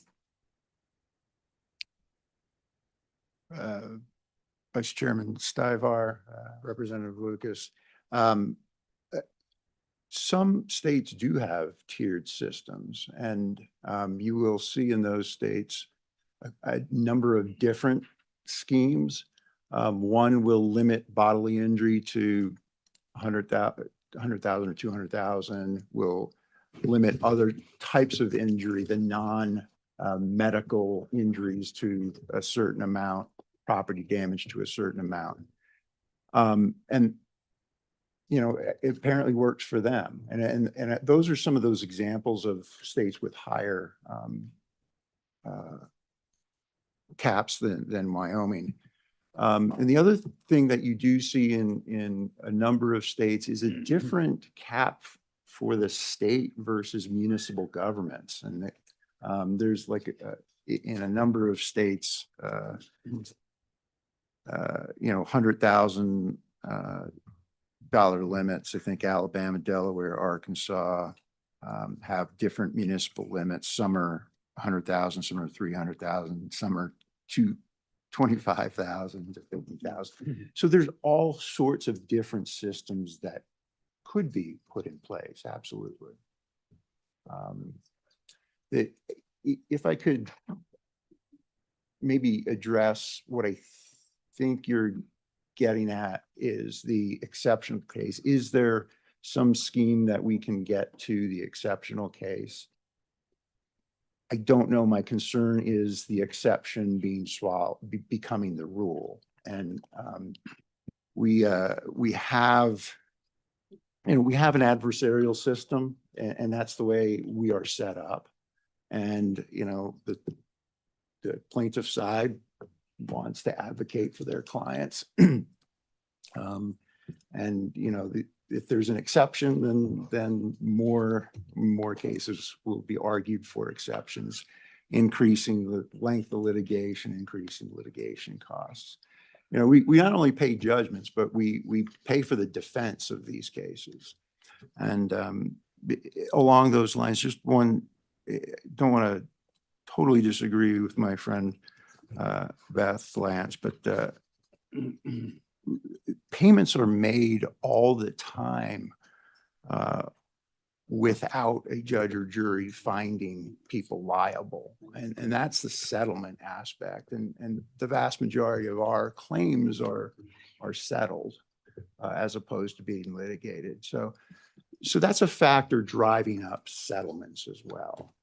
And I know Ms. Lance didn't intend to differentiate that. Certainly there's a judgment being made by the defendant in paying a settlement, but the settlement cost will go up if the cap is up. Representative Store. Thank you, Let's make Mr. sure we keep Chairman. The questions and the responses pretty tight because we are definitely. I just wanted to clarify. So for the local government liability pool, you're estimating total increase would be 350 to 425,000 annually for all your members. Commissioner Macinas. Mr. Chairman, Representative Store, that's correct. Per year. Yep. It's, Just sorry, a follow up. clarification. So my math says that's about $774 on average for your 549 members. Is that correct? Commissioner Mr. Chairman, Representative Store, I haven't done that math actually because we don't calculate it across the board, but that might be right. But that was, sorry, just for clarification, that was how much was do you expect the increase to be? Without accounting for Mr. Chairman, without accounting for the accelerator, it's between 350,000 and $425,000 per year. And that, thank you. And Representative Story, your calculation was that 800 change or whatever. Thank you, Mr. Chairman. To clarify, yes, at the higher end of that estimate, that would equate to a little over $775 per, if they were all equal, which I recognize they're not, but that's about what it costs. Thank you for the clarification on that. Representative Wolf. Thank you, Mr. Chairman. I guess one of the things that just keeps sticking in my head is, would it make sense to have a different cap for a settlement, say, versus somebody that goes and gets an attorney? And because obviously costs go considerably up, not anything against lawyers in the room, but that's the reality of the world we live in. The more it's mitigated, the more it's going to go up. Does it make sense to put something in there that we have a maximum number, but there's also a maximum number if you just agree? Because to me, I know we were able to come to an agreement when we had a problem. And I mean, last thing I would have thought I was getting an attorney. I just wanted to be made whole. And I think that's the majority of people in this state are just going to say, just make me whole. There's others that are going to maybe push that envelope a little bit and say, I want to get made better because it's been so catastrophic. And I understand it. My heart goes out to these people. I've had a child with life-threatening illnesses, and I know the expenses that come with all this. But to me, it almost seems like if we could stop the mitigation by saying the state can just pay out this amount for a catastrophic event, as opposed to going through litigation, because I would think that makes more sense to the family that's been injured rather than giving, a portion of your settlement to the legal eagles that helped you get that award. Maybe it makes more sense to just say there's a cap for a settlement for a catastrophic event. And I'm trying to think of how we can frame this, Mr. Chairman, that we have some type of protection in there to minimize the state's liability. But I think we have a duty and obligation to take care of the people in this state that could be harmed. And that's what I'm trying to do, is find that balance. So I'm looking for some ideas for a potential amendment. If you two, I mean, we got two people sitting next to each other, if we can figure out a way, because I don't think the attorneys necessarily are trying to, gouge the state, but that's the nature of the beast. You go for as much as you can and you hope for a good settlement or a good ruling. So thank you. Are, I don't are know if you there's an guys answer to willing? that? Is there a question to that? Answer to that, please? Mr. Chairman, I don't have an answer to that, but I just wanted to add another comment and finalize just let you know, our organization falls right in line with the comments made by WAM and WCCA, and I'll leave it at that. Okay. And I guess, Mr. Chairman, that's what I would like to know is if you would be willing to help us come up with something, because I think something should be done. Obviously, we're here talking about it because people have been injured, both in actuality, but also fiscally. And I would just like to pursue that. If you're willing to do that, I'd be willing to work with you guys to come up with an amendment. So, Mr. Mr. Chairman, Sinas, please. Representative Worf, absolutely, and looking at Mrs. Lance, and that's a tough Thank you, question, though. And, you know, that's the whole adversarial process, because she's giving you some numbers for cases. And I'm looking at those numbers and writing them down and thinking about that case. And it's like, well, we don't agree on that number, you know? So even within this testimony, it's, you know, the two sides have different positions, but yes, we can certainly discuss things and try to figure out a system for that exceptional case that we don't lose the rule and. All right, other questions? All right. Representative Worf, please make it tight. Mr. Chairman, I'm tempted to ask the committee to table this and let us do it as an interim topic so we can actually get down to that. I mean, I don't know how long it would take to come up with an amendment, but I also don't want to burn all our time. We got two other bills to hear, but I can tell you myself, I don't want to cut any of this stuff short. This is important, and I think we need to give it the time it needs. I don't want to rush legislation through. And to me, it's either extending the hearings to another day, or I guess seeing what kind of amendment we can come up, because I'm willing to work on an amendment while we work at other things, but the clock's ticking and we all know that. So I guess I just throw that out, see what the committee thinks. I just want it to go somewhere. I don't want it to die, is my point. Are you asking that the bill be tabled? Because I believe it is a non-debatable motion, isn't it? I'm asking the committee if we want to do that. I'm not going to speak. There's 9 of us here and I'm not going to pick that for everybody. That's just a suggestion. Representative Lucas. I agree with my colleague. This is a bigger topic than probably the short committee time can do justice to. We've got a lot to talk about in terms of types of claims and then settlements. And I would move that we table this to the interim. Well, that's a non-debatable motion. So let's poll the committee. Can I do a voice vote on that, or do I need to poll? It has to be a roll call. Yep, let's roll call it. Yep, thank you. So the roll call vote is for tabling. That's correct. I believe it is a formal motion, yes? Representative Brown. No. Representative Campbell. No. Representative Lean. Yes. Aye. Representative Lucas. Representative Riggins. Aye. Representative Storer. No. Vice Chair Stibar.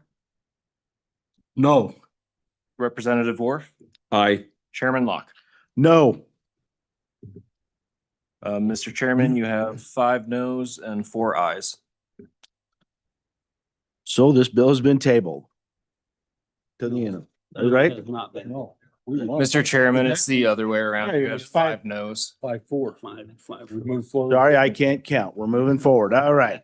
I can't count. I'm sorry. All right. Moving forward on this then, thank you for everyone's speaking to their other people to speak. Sorry, I'm missing the count here. All right, anybody else want to speak on this bill? And do we have anybody online for this bill? No. There's nobody online for this bill. Nobody online. Any other public to speak on this bill? Public comment? I know I've been accused of cutting the public short, and I don't want to do that. All right. Very good. Okay. That being said, we're going to close public comment. And committee, what's your pleasure on the bill? Move the bill. All right. Bill has been moved. Is there a second? All right. Representative Storr has seconded the bill. Let's work the bill then. All right, committee. Page 1. Yes, Representative Stivar, please. This is for Representative Wharf.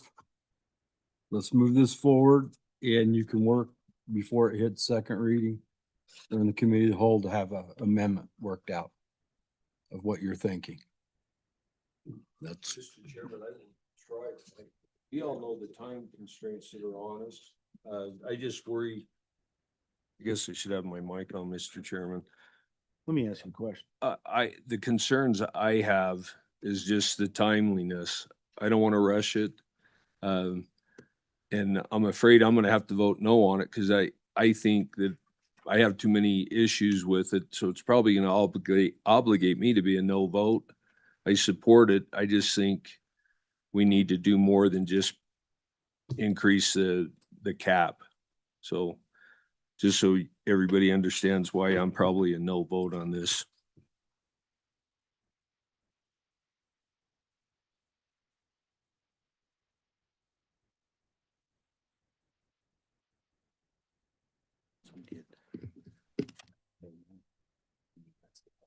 You're right. All right, let's just proceed. All right. So, page 2. Any amendments? Page 3.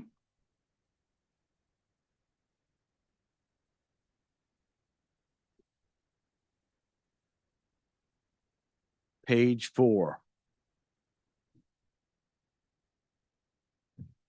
Was it? Oh, okay. Any other amendments? Seeing none, discussion on the bill.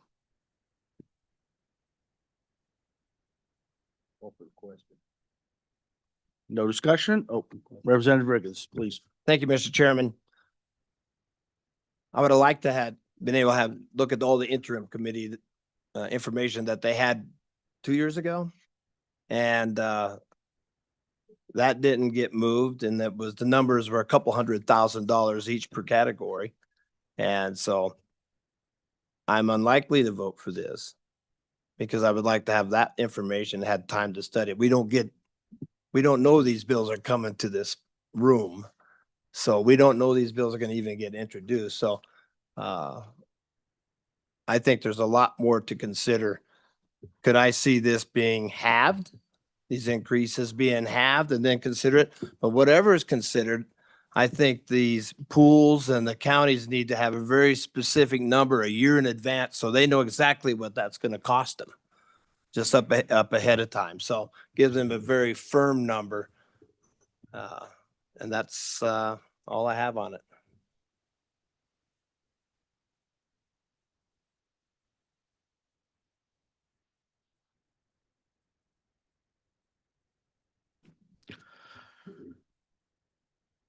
Representative Stivar.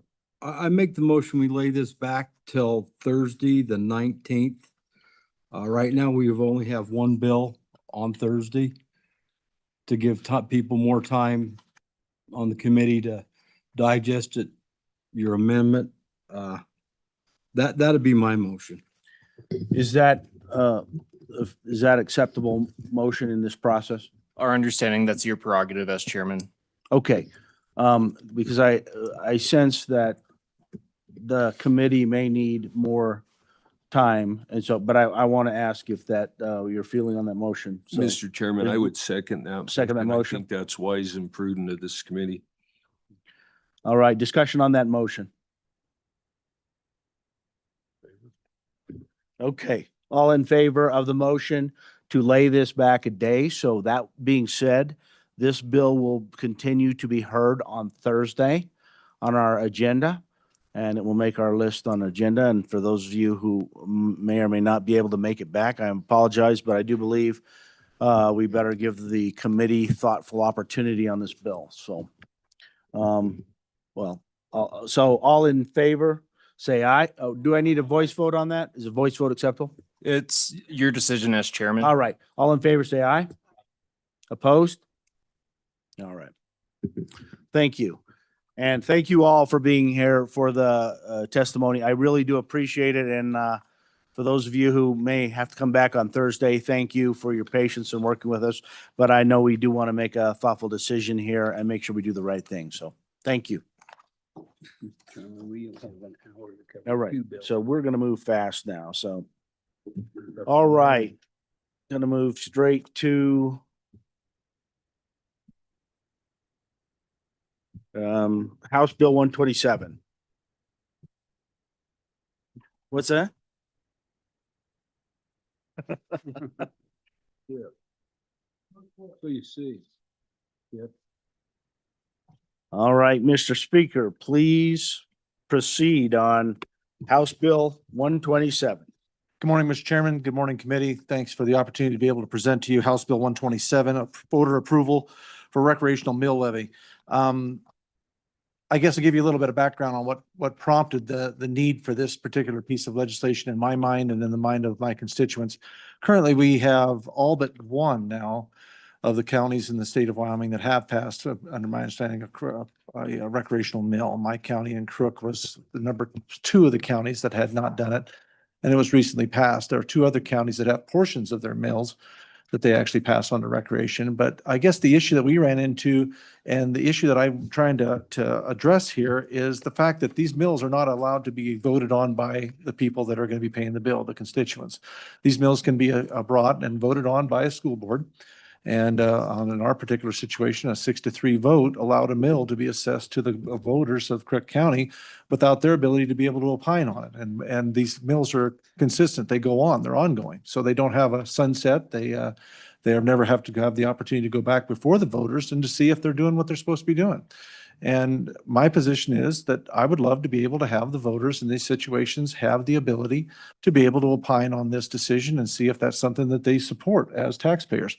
In my bill, I don't limit the school board from being able to bring these proposals and be able to forward them to the community. And if they are passed, then under my current draft of this bill, it would allow the communities to be able to come back every 4 years and reevaluate and reassess and vote for that mill again. If they would so see fit that after consideration that it was or was not doing what it was intended to do and the communities were benefiting from it or maybe not benefiting from it, at least the taxpayers would have the opportunity to be able to say, yeah, this is working. We want to keep doing this, or no, we need to reevaluate this and we need to look at what we're getting out of this. I guess what you could say is the juice worth the squeeze? And so that is ultimately what this bill is. I've talked with some of the other stakeholders in this, the Clerks Association and the Commissioner Association. They've got, I think, some very good amendments they're going to be bringing forward to allow moving this into the bond portion of the statutes to allow it for any kind of a tax structure vote, which would allow discussions this morning would allow 3 different opportunities, either May, they'll bring up May or November. My preference was in the general election, but I guess my attitude in this right now is let's get this changed and then let's see how it works. And if they want to do it to a more specific time, which my preference would be in a general election, because I want to see it when the most voters are there to be able to provide for the most input on this continuing, either to support or not support it. And so, but you're going to hear some testimony from these folks, and I'm certainly not against that. I think that the key part of this and my heart in this is to allow the voters to be able to say if they want to do this. And if they do decide to do it, then allow them in the 4-year intervals to say if we want to continue to do it. And it's as simple as that, ladies and gentlemen. So if you have any questions for me, I'd be glad to, but there are some amendments coming that I would wholeheartedly endorse and encourage your acceptance of. And I think it'll make it better and I think it'll improve the bill. But ultimately, I believe we need to let the taxpayers decide if this is something they want to support. specifically recreation. So with that, I'll stand for questions, Mr. Chairman. Thank you, Mr. Speaker. Questions for the speaker? Representative Mr. Stiver. Chairman, Mr. Speaker, I've been hard on special bond elections. I understand that. So you would be proposed to amend it to only during the general election cycle? If that would be that was my initial preference, Okay. but I mean, that is not a hill I'm prepared to die on. I think ultimately, I think that's something we can get to. My hill that I want to die on, and I'm willing to die on, is allow the voters the opportunity to opine on these decisions and make sure that they have the opportunity to say and to reevaluate these dollars. If they're being spent wisely, then they should be able to continue to promote them. If they're not, then they should have the option to say, you know what, I think we need to spend our money in a different way. And so, but yes, that would be my preference through you, Mr. Chairman, to Representative Stivar, general election. Thank you. Other questions for the speaker? Do we understand the bill completely? And right now, is that language in here? I'm sorry, I didn't. The current language is in there. You're going to have some amendments that are going to come that would allow it for those multiple, Okay. opportunities, but basically under the bond election, which would fit into the tax structure, the tax code of the statutes, which is good. I'm completely, because this is a tax. This is an assessment and it's a tax on the voters and ask for their dollars to be assessed and just be spent in a specific way. So that would fit. Thank you. Other questions for the speaker? Thank you. And others who want to speak on this bill? Thank you, Mr. Chairman. Mr. Chairman, Yeah, Representative Moore. may I have a minor privilege? Sure. I just realized we have a former legislator sitting in the crowd. And I think we should recognize Senator Wasserberger and welcome him to our committee. Senator, thank you for being here. It's great to see you and we appreciate you coming.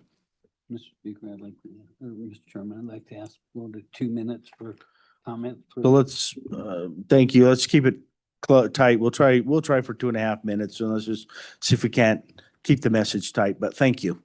Please. Good morning, Mr. Chairman and members of the committee. My name is Mary Langford, and I have the honor of representing the county clerks of the state of Wyoming. My purpose today is to focus on the administration of Wyoming elections and to offer several clarifying and correctional amendments to this bill for consideration. The clerks will be able to administer this bill with these amendments. And I believe you have those before you. I sent them to you last night. The first amendment that we have Does everybody have their amendments? The clerk's amendments? Okay. pertains to duplicative publications. Currently, the bill requires the tax measure to be published twice in a newspaper of general circulation, one by the Board of County Commissioners and once by the county clerk, as part of the proclamation of the election, which pertains to statute 22-109. Every other mill levy submitted to taxpayers is advertised via the proclamation of the election only. To fix, we suggest the following amendment. Looking at page 2, line 15 through 18, the Board of County Commissioners, and strike this language, the Board of County Commissioners shall publish notice of the election in a newspaper of general circulation in the county or school district. So it will limit it to one publication as opposed to two. The second, Sorry, Ms. Langford. So yes, this language, let me just make sure. It would take it to one location versus the two. That's to all. one publication. One publication. Sorry. Okay. Okay. Yes, please proceed. And that's pretty standard for all elections. It's one, and especially for bond tax issues, one publication. One publication. Okay. Okay. Election code citation.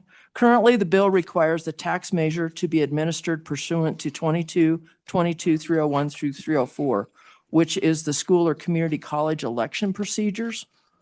The appropriate section to reference would be the bond election statutes for political subdivisions, which is 22-21-101 through 112.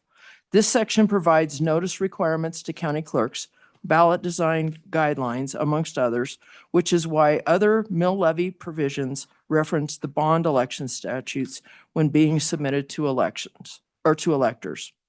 To fix, we suggest the following amendment. Now again, on page 2, line 20, you would strike the 22, 22, 301 through 304 and insert 22, 21, 301 through 112. So going from the school district election to bond election. Yeah. If We you gotta should, get if these accepted, there will need to be consideration of that change. There'll need to be consideration for election dates.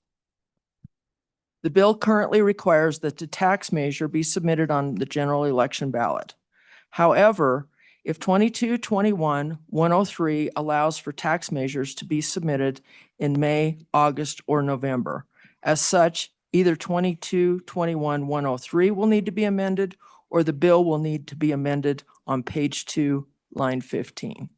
So if you make the 22-21 change, then we need to go back to page 2 and take out the general election, because 21 calls out May, August, and November. And May, August, and November are standard months for all kinds of elections, special districts, towns, county elections, and also tax questions. And is the general election, please help me here, and maybe any other questions, but please help me here with the second one in terms of the general election.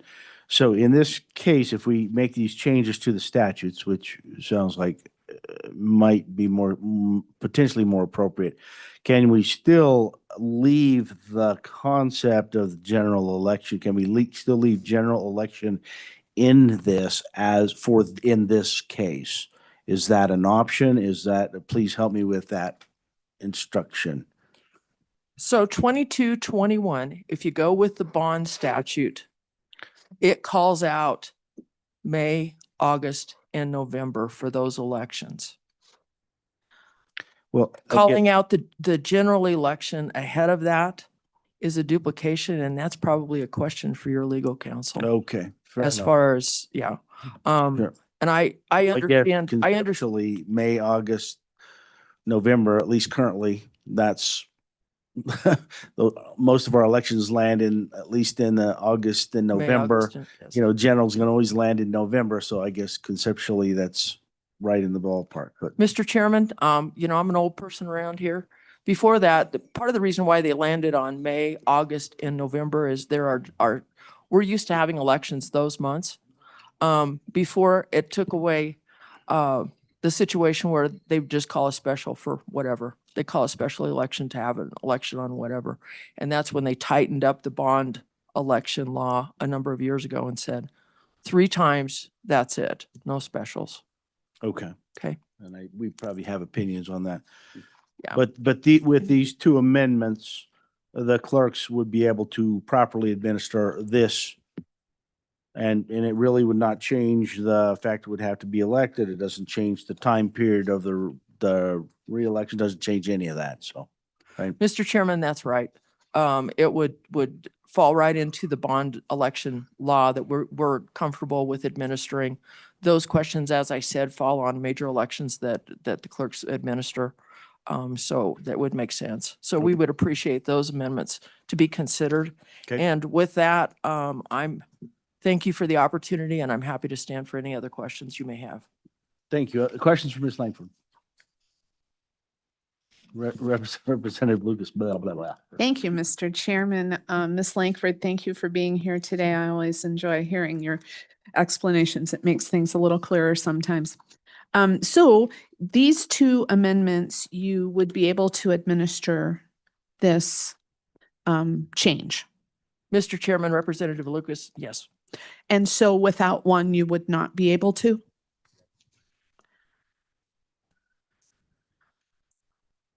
I'm just curious because if you can with both, could you administer an election with, for example, if we just took your first amendment, but not the second and decided to put this on a general election? Ms. Langford. Mr. Chairman, the difference would be is that the direction for bond election tax questions is in the chapter 21, where the school district gives no guidance for any of that bond or tax question. That's the difference between 22 and 21. So 21 gives us the direction for the publication, for the ballot, for everything that we need to do to ask a tax question, where 22 does not. And the difference between the two amendments, Mr. Chairman, Representative, two publications that'll cost money compared to one publication. And the other deals with actually the administration of the election using the Bond Election Act. Just to follow up, so Ms. Langford, is it your experience that we have a lower turnout for May and August elections when there is a bond question when compared to a bond question that would be on a general election? Ms. Langford. Mr. Chairman, Representative, general election is typically in a presidential year, the biggest election that you ever have. August elections, the upcoming August election this year with state seats and with county seats on it is a big election as compared to what the general election will be this year. So it depends. May elections are usually town councils and city councils, those kinds of things. So smaller population that will be voting at those May elections. But yeah, it depends. Depends on if you're voting on it this year. The dynamics are a little different than if we're voting for the president. All right. Any other questions? Ms. Langford, thank you very much. Appreciate that. You're welcome. Good morning, Mr. Chairman, Mr. members of the committee. Jeremiah Raymond here on behalf of the county commissioners. I'll be quick. The first amendment that the clerks are bringing forward would address our primary issue with this. These boards can take a lot of different forms. They can actually be proposed by the city. So forcing us to pay for the publication costs of somebody else is something that's of interest to us. So the clerk's amendment would address that. Mr. Chairman, as it comes to the second issue that was just presented, I had no intention of testifying on that, but if you change the election dates relative to bond statutes, you will certainly draw the interest of county commissioners. Representative Stivar and I've had a lot of questions or a lot of conversations around that. I think the way you could solve this is to adopt the clerk's amendment. If your intention is to say it can only happen at the general election, you would just put in some notwithstanding language relative to the bond statutes and the election portion of it, and say that recreation board mill levies could only be put before the voters at the general election or whatever elections that you chose. So I think you can do what they're suggesting, but just take it a little bit further and identify the particular timeframes that you wanted to. And that wouldn't draw our ire. That, Mr. Chairman, I'd sit for any questions. Thank you, Mr. Ryman. Any other questions for Mr. That's funny. Okay. Oh. Hey, thank you very much for bringing some clarification to this. I really do appreciate it. All right. Anyone in the room who wants to speak to this bill, please fill the seats. Come right up, fill the seats, and let's keep it moving. And we're going to keep it pretty tight here. Again, I'm going to ask everybody, please talk for maybe 2 minutes. If you could keep it in a 2-minute window, it'd be very Fair fantastic. to hold these people to 2 minutes and we don't hold everybody else to it. Fair enough. We'll go for 3 then.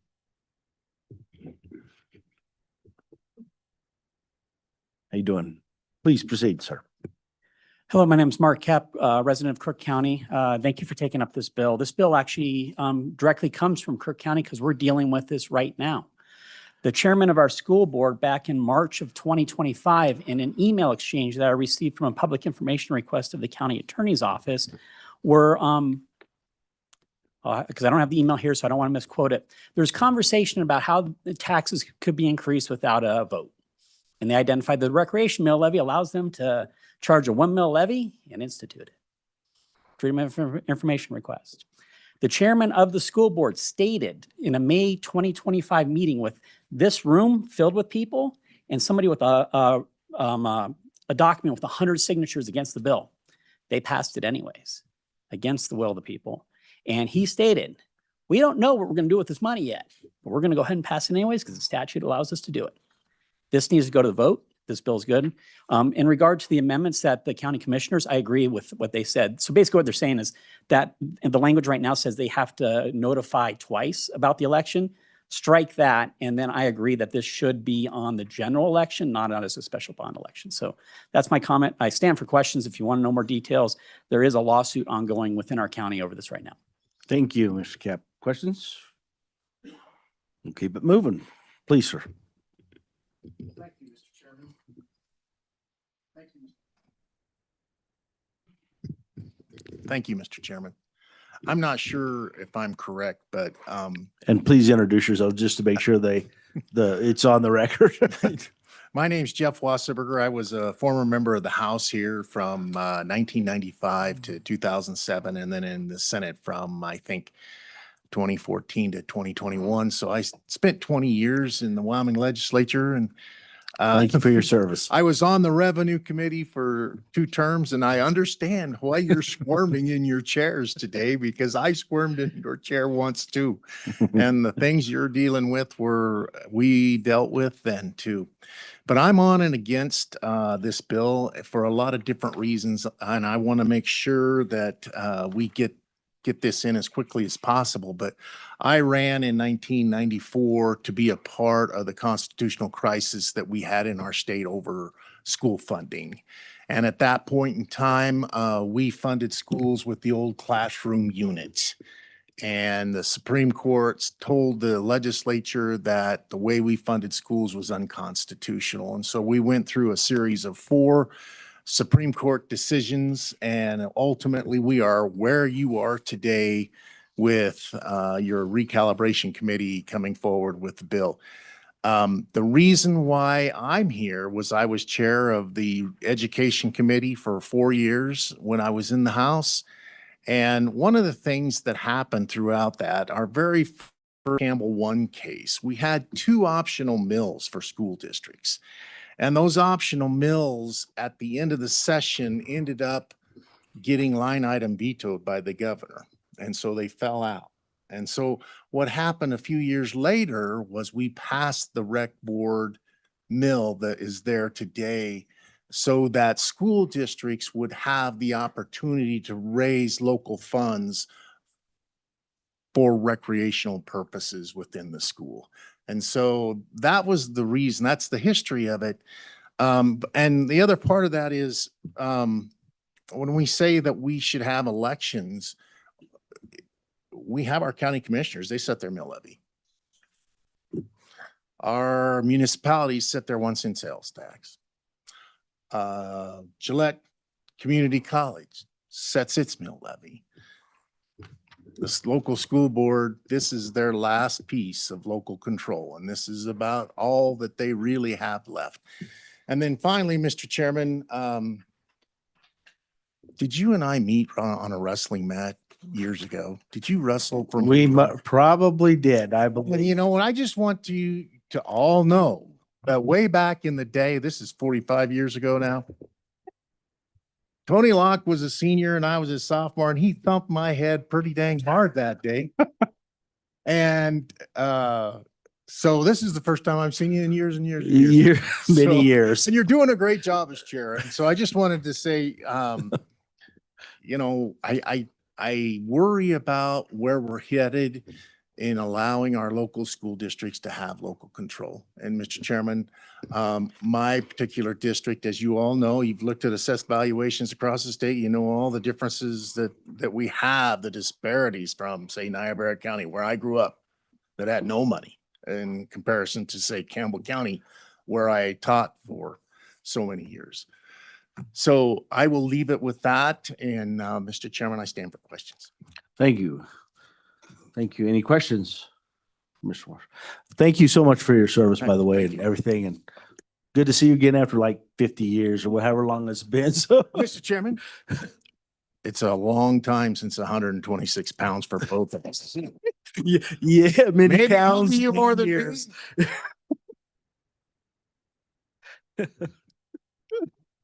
So you want to read math right now? I don't know. I'm afraid I would suffer severely, but for that. But anyway, please proceed. Thank you. Thank you, Chairman. Sherry Davis from Crook County. I appreciate your consideration of this legislation. We have a clear case of taxation without representation. And so that's what it comes down to. That's what our freedoms stand on. When we challenged the school board with this, they said, but you elected us and we represent you. I promise you, none of them ran on, I'm going to raise your taxes when I get there. None of us even knew that was an option. It was much to our surprise. And they clearly weren't representing us when they was in the room and chose to pass this anyhow. So unfortunately, they have that right. Right now, there's nothing we can do about it. This is not about local control. They was clear about it's a recreation tax. We don't know what we'll do with it. We'll decide and it'll be good. It may help older, it may help younger. We can do what we want. That's a strong statement to say I'm going to take money from each one of you and I'll decide what's best for you. And this is why there was a tea party. So thank you again for your consideration. I stand for questions. Thank you. Questions? Was it Miss Davis? It is. Very good. A question from Miss Davis. Thank you for being here. I really do appreciate everybody coming. Anybody else who wants to speak, and please fill the chairs, and we've got some people online we need to get to pretty quickly as well. Anyone in the room? Very good. Let's roll the folks online. That's great. Mr. Chairman, I will bring them in one by one in the order that you have. We'll Okay. start off with Emmy. All right.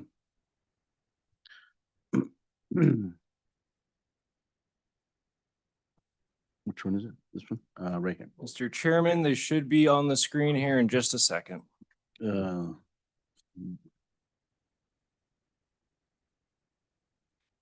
Chairman, they might have accidentally exited out, so we will move on to Mark. Okay, Mark Christensen. Okay. Mr. Christensen, are you online? I hope. Or not. Okay. Did it connect? I'm sorry. Okay, I'm hearing someone. Very Okay. good. Thank you. Please proceed.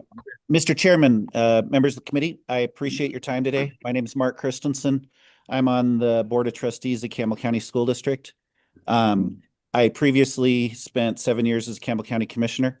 I will tell you, I have a lot of experience with tax and mills.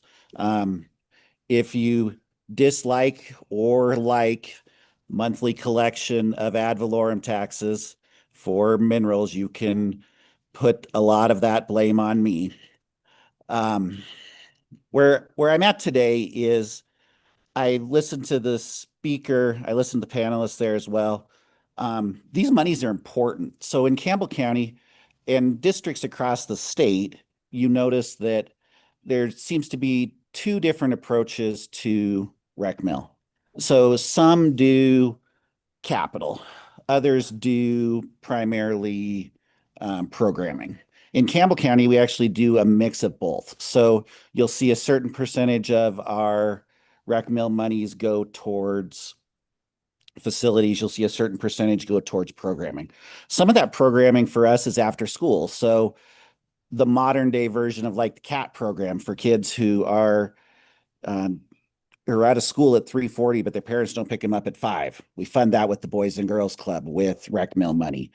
Campbell County has made a decision that we find value in each kid, at least K-6, getting 7 years of swimming lessons. So the way we fund swimming lessons is $480,000 a year with rec mill money. Where I'm going with this is there's also a number of needs in the school construction, for example, that aren't covered. So with the new CCHS construction, what you find is the state will pay for a football field, but the state will not pay for a concession or the grandstands that support that field. And what districts end up doing is we end up making up the gap for those monies through the rec mill. If you look at this too, and I think this is important when we talk about taxation, there is a taxation and representation component to this, but at the same time, there is an elected board. So we're talking 48 school districts, we're talking 23 counties. There's an issue in one county. This has been ongoing for a number of years. And so the correct fix for this is the voters of Crook County make a change in their school board. It's not reevaluate it for every person. If you look too, this gets applied 1 mil on the value. So if we look at a house in Campbell County that's say $300,000, you're paying tax on $28,500. So your tax on this 1 mil for a house that's averaging 2.3 people is $28.50 per year. It's a really minute amount, but it gets aggregated across a huge population. If you go to the rest of this, where I would add is we don't do a vote for fire district mills. We don't do a vote for the rest of them. Like if you look at the school districts in Campbell County, we actually wouldn't need to assess all of the mills. Mr. But the Christensen, legislature's forced us to do that. Mr. Christensen, please make it kind of finish up. We're Okay. very we have to get on the floor. There's a lot of issues with this bill. It's rushed. If there is something that needs to be addressed, let's take it to the interim. We just had a conversation about that with you guys, or you just had your same conversation on the previous bill. And this matter is even more complicated. So if it needs to be addressed timely, then make it an interim topic and allow the process to happen. So I appreciate your time. Thank you. Thank you, Mr. Christensen. Any questions, Mr. Christensen? All right, let's move on to the next person online. Do we have, Emmy? Okay. Is it, do I have the correct? D'Amato Riley? Correct, yes. Can you hear me? We can hear you. Yes, please. Wonderful, thank you. Good morning, Mr. Chairman and Revenue Committee. My name is Emmy Demoto Riley. I am the Vice Chair of the Friends of the Pinedale Aquatic Center, also known as the PAC. We are a nonprofit established to ensure supplemental funding for programs and services currently provided at the PAC. Since 2018, we have worked tirelessly to help bridge the widening gap between the Sublette County School District number 1 rec mill levy and the growing expenses of operating a large rec center in a town of merely 2,000 people. During this time, I've been repeatedly told there's a ton of money that's free out there. And as you are all aware, there's no free money. Through grants, fundraising, and community outreach, we are proud to raise about $90,000 annually. This amount is not even 4% of PAC's annual operating budget of about $2.1 million.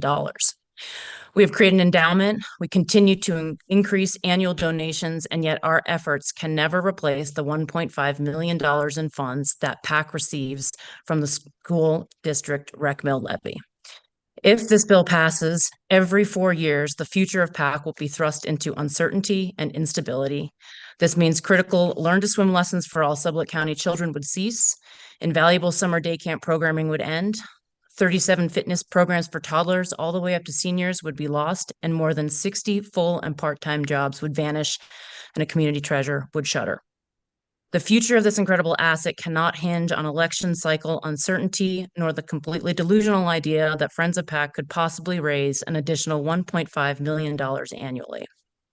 The PAC was constructed in 2008 with the understanding that the rec mill levy was a consistent funding source to provide a steady base for PAC operations.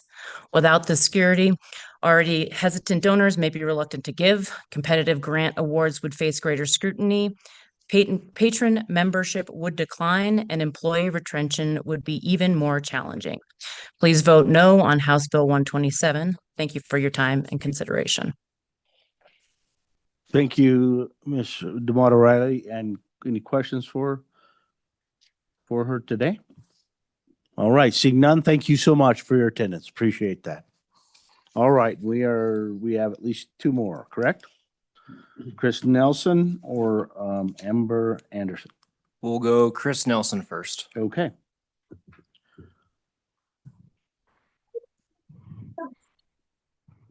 Sorry there. All right, Mr. Nelson, please proceed. Thank you, Mr. Chairman. I'm Chris Nelson. I currently, as a citizen, serve on a board that helps with the PAC.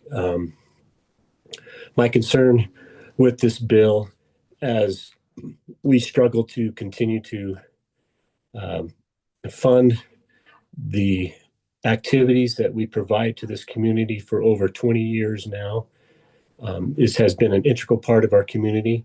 As of date, we have served close to 1.5 million people have come to this facility and have been served in many, many activities, as Emmy has just explained. My concern here is if we go to every 4-year election, being able to maintain and keep staff. No one wants to work under the ideal that every 4 years could lose my job. And being able to maintain this facility and maintain the recreation that we provide to our small community would come to an end. We serve everyone from 90 years old to infants, and it has been a great blessing to our community. Pickleball courts are set up inside. We have climbing walls. We have an indoor track. All these facilities are used to help improve the lifestyle of our community. And to lose this and to put everybody on edge every 4 years that the doors may close would be very detrimental to our community and all the activities that go on there. I appreciate you allowing me the opportunity to discuss this. Just because one county has an issue doesn't mean everyone else. Our community is bought into this. We are up and above board. Everybody knows where everything goes and how we administer this. And if there is one issue in one area, let's address it, not damage all the other facilities and all the other areas that do it right. Thank you, Mr. Chairman, and I appreciate this opportunity. Thank you, Mr. Nelson. We appreciate your attendance. And any questions for Mr. Nelson? All right, very good. Thank you so much, sir. Appreciate you being there. All right, we're on our last one, Miss Nelson, or Miss Anderson, sorry.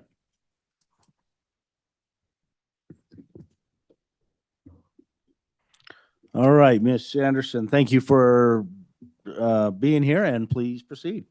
Thank you, Mr. Chairman Locke and members of the committee. I really thank you for the opportunity to be here to speak in opposition of House Bill 127.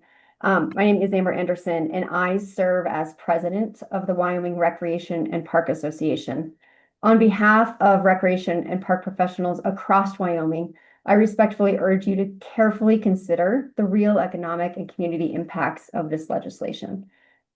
Rec organizations across our state rely heavily, and in some cases almost entirely, on school district recreation mills. The fiscal note states that there is no fiscal or personal impact. Respectfully, that is not accurate. As was stated earlier, in nearly every case, this is an existing tax already in place. These dollars are currently supporting programs, facilities, and jobs that are actively serving Wyoming communities. School rec mills contribute millions of dollars annually to public recreation and support hundreds of recreation professionals statewide. These funds are not replaceable. No town or county funds are picking up the amount of dollars that are being allowed right now. Requiring a public vote every 4 years creates funding instability, and public facilities require long-term planning, ongoing maintenance, and responsible capital improvements. Organizations would be forced into an impossible position, invest in needed upgrades and maintenance, or hold back limited funds to build a reserve in case the levy fails at the next general election. Very few, if any, rec organization in Wyoming maintains reserves large enough to sustain operations if a levy were to fail. The result would be immediate reductions or eliminations of valued community services. We're talking about swim lessons, youth and adult sport programs, after school and summer camp programs, community centers, recreation facilities, swimming pools, parks and playgrounds, community celebrations like 4th of July and other community events. Special events, tournaments, and swim meets are all economic drivers. They bring visitors into town, put heads in beds, and support local shops and restaurants.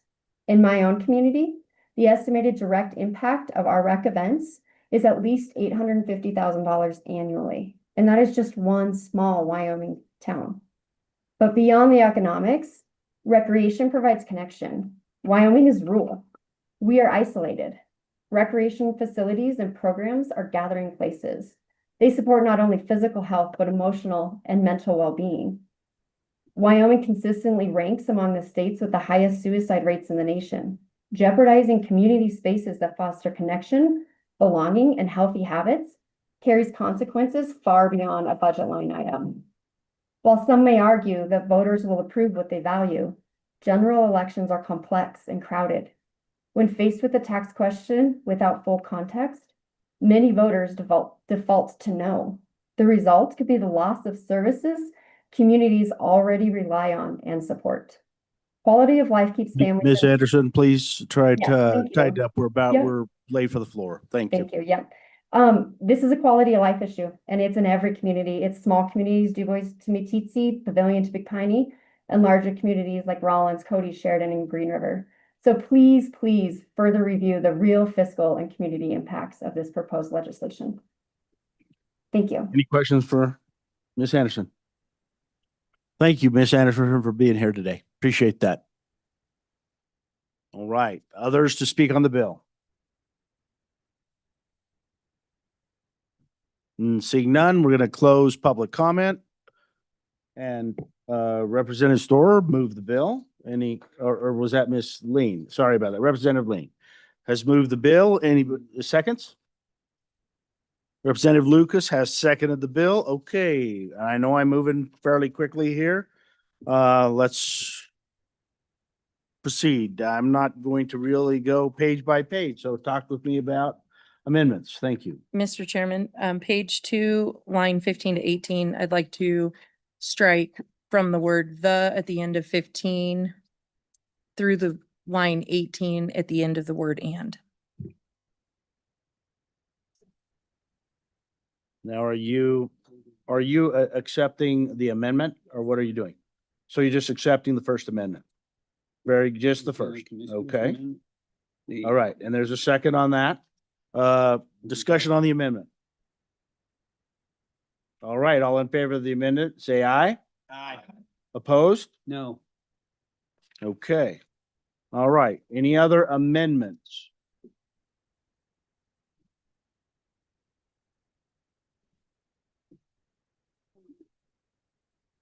I'm going to consider any other amendments.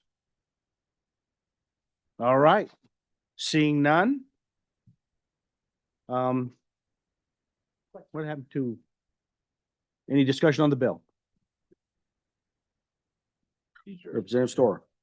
Thank you, Mr. Chairman. I remain concerned about this bill, partly with the, without making the changes we're talking about on the election code and making it much more difficult for communities to actually be places, especially as we think about our communities and the need to build communities where people can and want to live, especially young people across this state. I think creating the burden for our recreation and our school districts by imposing this requirement just doesn't really make any sense. This bill also seems a little sloppy in its crafting in terms of not recognizing the statutes that probably need to be addressed and not enough communication with our school district and county officials. So I will be a no on this, and I just think it's just not quite ready for prime time. Thank you. All right, any other discussion? Representative Lane. Thank you, Mr. Chairman. I just want to remind the committee and the public that this is not removing any mills that are already in place, that it just simply makes it go back to the voters every 4 years Any operation could take that 4-year time and plan their budget accordingly. So I just urge an aye vote today. All right, any other discussion? Seeing none, let's call roll. This is a roll call vote for House Bill 127 as amended. Representative Brown, Aye. Representative Campbell, Aye. Representative Lean, Representative Lucas, Representative Riggins, No. Representative Storer, No. Vice Chair Stivar, Aye. Representative Worf, Aye. Chairman Locke. Aye. Mr. Chairman, you have 7 ayes, 2 noes. All right. All right. Well, that concludes business. Sorry, it was such a rush here at the end. Appreciate everybody being here, all of you taking the time. And for those who I kicked the next, actually, let me throw one thing out to the committee real quick. We're not going to get to 109 today. So what I would like to do, committee, and I hate to do this to you, I know we can't extend the meeting. We're gonna go ahead and adjourn, but I'm going to move a meeting on recess tomorrow. Okay, anybody have a major heartburn with Is that? that upon noon recess? No, tomorrow? sorry, on Upon adjournment? on adjournment. And we're going to hear 109, I think it is. Is that right? It's 109. 109. We're gonna hear 109 on adjournment tomorrow. And we're gonna finish that one up. So for anybody who's here, for those of you who we pushed off, I'm very sorry. But we are going to get that one done tomorrow for sure. Okay?